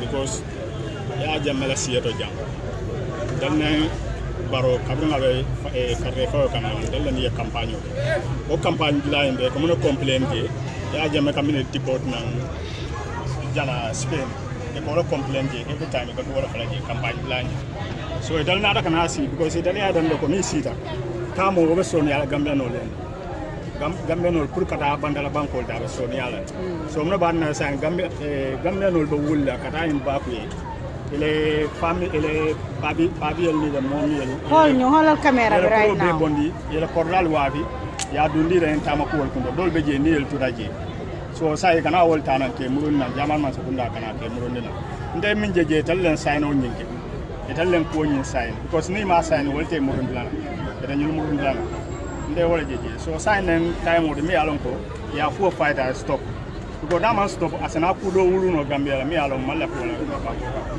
so ndebodo na nyomile nado nan karani aten ja no wala je ko nyin do masakunda nyanda jibe karayen ko la ya ko nyin stop ay dam wala mun dala ko all right abaraka baake may fa abaraka baake loolu am na solo bu baax a baax su ko defee rek ñeneen ñi ci tam ñu leen bëgg a def ay interview su ko defee ñu mën a xam bro na nga def noonu tuda Mr. Momodu and Koli. King Koli. Momodu, why are you here today? Well, I'm here in solidarity with the boys because I see this as an unacceptable thing because the boys, most of them leave the Gambia to go for hustling in Europe. all of a sudden you are seeing them coming back home. And we all hear that the government signed an agreement with the EU for them to come back. That's why I'm here. So what message do you have for the president and the government themselves? Well, the message that I have for the president and for the government at large is for them to find means, okay, of seeing how best to discuss with the European countries, especially where the Gambian brothers are, for them to give them chance at least, okay, or to create certain things, like if they come back home, where they are going to be injured, than leaving them like that. Because if not, tension might rise up here in the Gambia, which we do not need. All right, your final message to the deportees themselves. Some of them lose hope. Some of them are really stressed. Some of them believe that they don't belong to Gambia. Most of our brothers were here in Gambia and they were not working. And now that they went to Backway or Germany or Italy, now they're working. They're spending money in the family. And that is adding towards this current Gambia. What message do you have for these stressed people? Yeah, success always comes in steps. I know that very well. So most of them right now, they are here in the Gambia. This is not the end of their lives. Okay? What I have for them is for them to have patience and also continue the work hard that they were doing before leaving the country. I know the time they were there, they were contributing immensely to the success of their families, because my boy, in fact, is a victim. Okay, he's right now in the country and he started building, but still he could not complete the construction that he was doing. And all of a sudden he sees himself here in the Gambia. Even the day that they arrive at the hospital, at the airport, the government at least should welcome them, to take them to a hotel, for them to have a best peace of mind, so that they will not think to do anything stupid. Okay, for them to have hope that they are back in their own country. Here is the Gambia, their motherland country. They can make it here, okay, but they can only make it through the help of the government, okay, because most of them were here, they were not doing anything, and their parents sell everything that they have, okay, for them to embark on this risky journey. Now, all of a sudden they are here, so the government should at least build certain factories or certain industries to help them, okay, in order to support them. But what I have for them is let them still have hope. This is not the end of their lives. All right, thank you, bro. You're welcome. mbokk yi comme nag yéen a ko gis ñu nit sonna neen right now fu mu nekk nii nit yaa ngi start ñibbi ñoom it kon nag ñu nit foog ñu nit ñu dem ñibbi fu mu nekk nii we're very tired, depuis 8 o'clock ba léegi ñu fi dem leen nga léegi ñu war a ñëw waaw ñu war a ñëw tamit ma lu ma ñaan ñooñu yàlla dañ leen dippe waaw ma lu ma ñaan fly bi bu mu laan te su laanee tamit yàlla defee su nekkee laan na ñëw na waa ñoon su ñëwee nañ def jaama nit ki soo bëggee dara yaay daagu ba nga am loo bëgga yaa ngi understand suñ indee gaay na gaay defalante ak gaay ndanka bañ jox leen luñ bëgga suñ deful ndanka man duma mun a wax kenn na indi problème Gambia dafa tuuti amul fenn fu ñoo dem yaa ngi understand fii su nekkoon Sénégal wala Guinée time bi ñëpp reyante ne waaye bu mu yomba yaa ngi understand man lu ma ñaan suma broday bi ko sa lii dafa métti bu mu yomba waaye su nekkoon Guinée la wala Sénégal time bi tax reyante ne waaye lu ma xam Gambia ñooñu gémmee rek lañ am amuñ doole yaa ngi understand waaw mooy comme reyante moom man lu ma mun a affaire reyante waaye nañ dem jaama lu gars yi def su nekkee ne dañ nekkuñ si palais bi kon fuñ nekk noonu seen doom yi ñoom tamit buñ am jaama because suñ broday amuñ jaama ñoom tamit seen doom yi Ousainou Darboe ak Barrow sax seen doom yi buñ am jaama ku munti nekk su nekk Amérique leen nekk di jàngee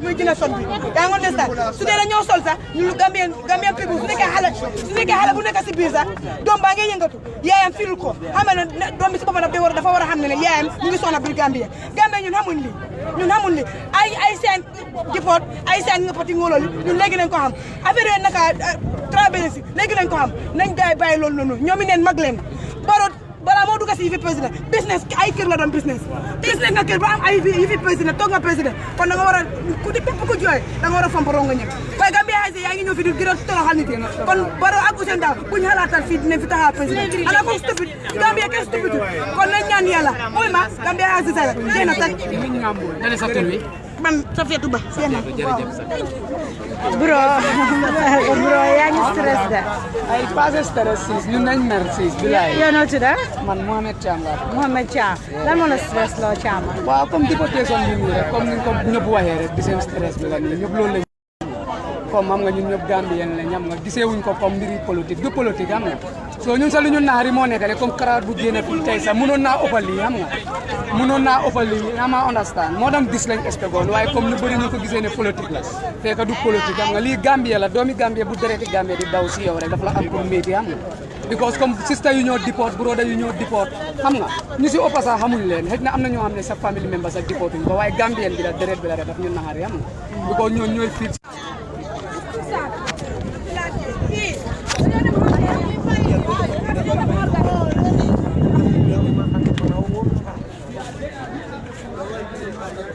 yéen a ko gis fi nekk nit yaa ngi start ñu bi you'll see more than 2 no I understand but say mel ya lon ko be jela sante and you problem mo ko dole mentally problem o soto je dole la do ko mo yebe stop dole ba jem kele la buno ko dole ba je family stress o be kundo ina paper stress o para so ne kam mo every day they want to deport you it's not healthy for your brain ite ku jamala je nyaala ni sahara silon ni fankaso nen bibian de kiri kasol no ben sumro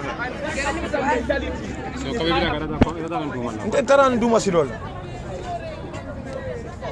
nte almost 5 days I'm in the sea American land don't risky because na kulun kata red sea kawen don't risky yen samba malta malti sol ko la luala wat na je be sarana sanyi kirin karulu ngol la kaso kono je malta afa nara struggle wol nyandu na jamani bal nga bata mega jamani fo alal demaro fo binte na kayro soro na ranyi kanyin demonstration ka futa ba jambi ma ke mfa ko because bide na kayro be na jibo ba sa na Gambia dum mel ya loko da every day Amar ya nakam fu mu nekk nii dafa mel ni jeex na ndax jeexabut the issue on deportation manner in which it is done. All right, so this is not the ending. This is just this is not the ending. We have been on diplomatic. This is not the beginning, sir. We have been on diplomatic issues, and now today we came to the protest, and we will continue. We will continue to fight for our brothers and sisters, and then take their dignity. All right, jërëjëf. Thank you very much. Gis ngeen ko fu mu nekk nii nag jeex na. Nit yaa nekk fii rek nekk di wax waaye ñoom nag ñu ne ñoom pare neen yow dafa mel ni da nga ragal caméra bi yaa ngi fi rek nekk di xajaan di suub yow mi yow fayaneen la naka nga def maa ngi sant yàlla maa ngi fine maa ngi tudd Modou Lamine Bojang dëkk Latrikunda yeah definitely soo gisee ma génn because nekkul politique man politique taxut maa jóg I'm not going out here to come here for politics. Waaw mbokk yi yéen a ko gis right now ñu ngi nii nag di dox boori jaama rek yaay kan man Baboucar naka Ndiaye loo def fii Westfield man ñu laa ñëwoon seet ñu doon démonstrer xanaa bokkuloo si bokk naa si bés bokkaat noo gisee démonstration moo ko gisee naan naxari bu mag a mag boo xam ne duñ foogoon si government bi dañ dimbalu leen ñu jëloo Europ in a form of slave loolu lañ doon bañ soo di boot ni sa dëkk war la koo tudd as a slave comme ni ñu doon di après suñu maam yi yóbbu leen baaku yi moom naxari boobu laa ñëw atteindre ni seetaan ak gars yi duñu doon wax kon nag gis ngeen ko it's so sad Gambia ma ne ko it's so sad let's go kon nag yéen ñi nga xam ne yéen a fi nekk jamono ji nag lu fi xew bari na kon nag ñu bari ku nekk ak sa gis-gis nit yaa ngi dem at this current minute ñi nekk si place bi fu mu nekk nii Westfield nit yaa ngi start clear up police yi nag ñoom ñu ngi taxaw seen boor ñoom ñu ngi def li nga xam ne mooy seen liggéey dara nekku fi violence ñoom ñu ngi taxaw téye seen liggéey ñoom ñu ngi def li nga xam ne mooy seen liggéey waxuñ tak kenn so it's really peaceful at this current minute PIU la ñoom ñu ngi def seen liggéey yéen a ngi gis gaa ngi ni di romba moom officer bi mu ngi wave kon nag nii rek la moo nekkee Gambia all the time this is what we call a peaceful Gambia this is what we call suñu dëkk kon nag yéen a ngi bàyyi xel bu baax a baax li nga xam ne moo fi xew kon nag mbokk yi kon nag jërë ngeen jëf ngeen seetaan Gambian Talents TV dinañ leen indil interview yu mel nii ak yeneen ak yeneen ak yeneen gars yi nag ñu ne pare woon si démonstration bi des na ñoom démonstration rek la gars yi defagum right now ñu seet nag government lan mooy seeni réaction ba pare dañ may gars yi 2 weeks ku ñu ñëw indil ñu lu clair kon nag mbokk yi jërë ngeen jëf ba beneen bés bu ay sona neen tayi neen dama neen dooleel leen ñu nag su ko defee ngeen a mën a gis programme si mel ni depuis 7 o'clock ñu ngi fii di xaar li nga xam ne mooy démonstration bi kon nag yéen a ko gis immigration tamit ñoom it ñu ngi fi ak seen moto yéen a ko gis xam naa ne nag du leer comme noonu leen ko bëggee ku nekk mu ngi taxaw ku nekk mu ngi toog immigration officers yaa ngi fi PIU officers yaa ngi fi ñoom ñëpp a ngi taxaw di def li nga xam ne nag mooy seeni liggéey kon nag mbokk yi this is Gambia and this is what we call Gambia to be ku nekk ngee def liggéeyam kon nag dafa mel ni citizens si tamit jóg neen loolu gën na moo tax nit yi di bàyyi xel li nga xam ne nag moom la ñuy def jamono ji nag Westfield mbete coopérative mu ngi crowded maanaam nit yaa ngi bari ku nekk ngi ñëwoon di xool li nga xam ne mooy deportation bi naka la ko gars yi di ko defee nan la ak naka la kon nag jërë ngeen jëf mbokk yi Gambian Talents ngeen ay seetaan nguur bi dañ leen war a hold accountable suñ leen holdutee accountable kenn du si ñëw wax ñi ne lii moo xew lele moo xew nit soo koy indi si dëkka bu dul dara sax buy kooku criminal la sax dafa am noo ko war a indi kon nag sa citizen su ne si beneen dëkka criminal la su ñëwee sa dëkka da nga ko war a dalal da nga ko war a calm down waaye yow soo ko téyee ne moom criminal la kon citizen boobu noonu su ñëwee dafa gën a garaaw kon nag Gambia it's high time ñu ne ñu dalalaate it's high time ñu ne ku nekk mu seet boppam gis boppam fooy dem yow foofu ngay dem waaye yow leet nga di da nga leet gañ naka leet waaw aga rek yaay gis la kon nag yéen a ko gis ma ne ko yéen a ko gis waaw yow tam tali bi rek ñu defar tali bi président Barrow laa déglu jeex na waaw xoolal ma kii nag Gambia lii moo fi am ku nekk ak sa bosi boppa ma ne ko lu ku nekk ak sa bosi boppa kon nag yéen a ko gis Gambia walking down the street of Westfield di leen indil li nga xam ne nag moo fi xew yéen a ko gis ñi nekk si taxi yi ñi nekk si seen private cars ñu ne ñoom ñu ngi dem si place bi ku xool lan moo xew foofu noonu ak naka la ak nan la kon nag mbokk yi bye bye soona neen taay neen dama neen ñu nit foog rek ñu leen dellu si office bi dem def li nga xam ne nag mooy editing bi liggéeyal leen liggéey bi wax bi su ko defee ngeen gis ko bu baax a baax all right brothers and sisters watching dooleel leen Gambian Talents leen seetaan fen dee la ñooy seetaan rek ñu indi leen coverage bi live and direct su ñëpp ñibbee ñu leen fa toog indi leen ngeen seet ngeen jiitaatu xam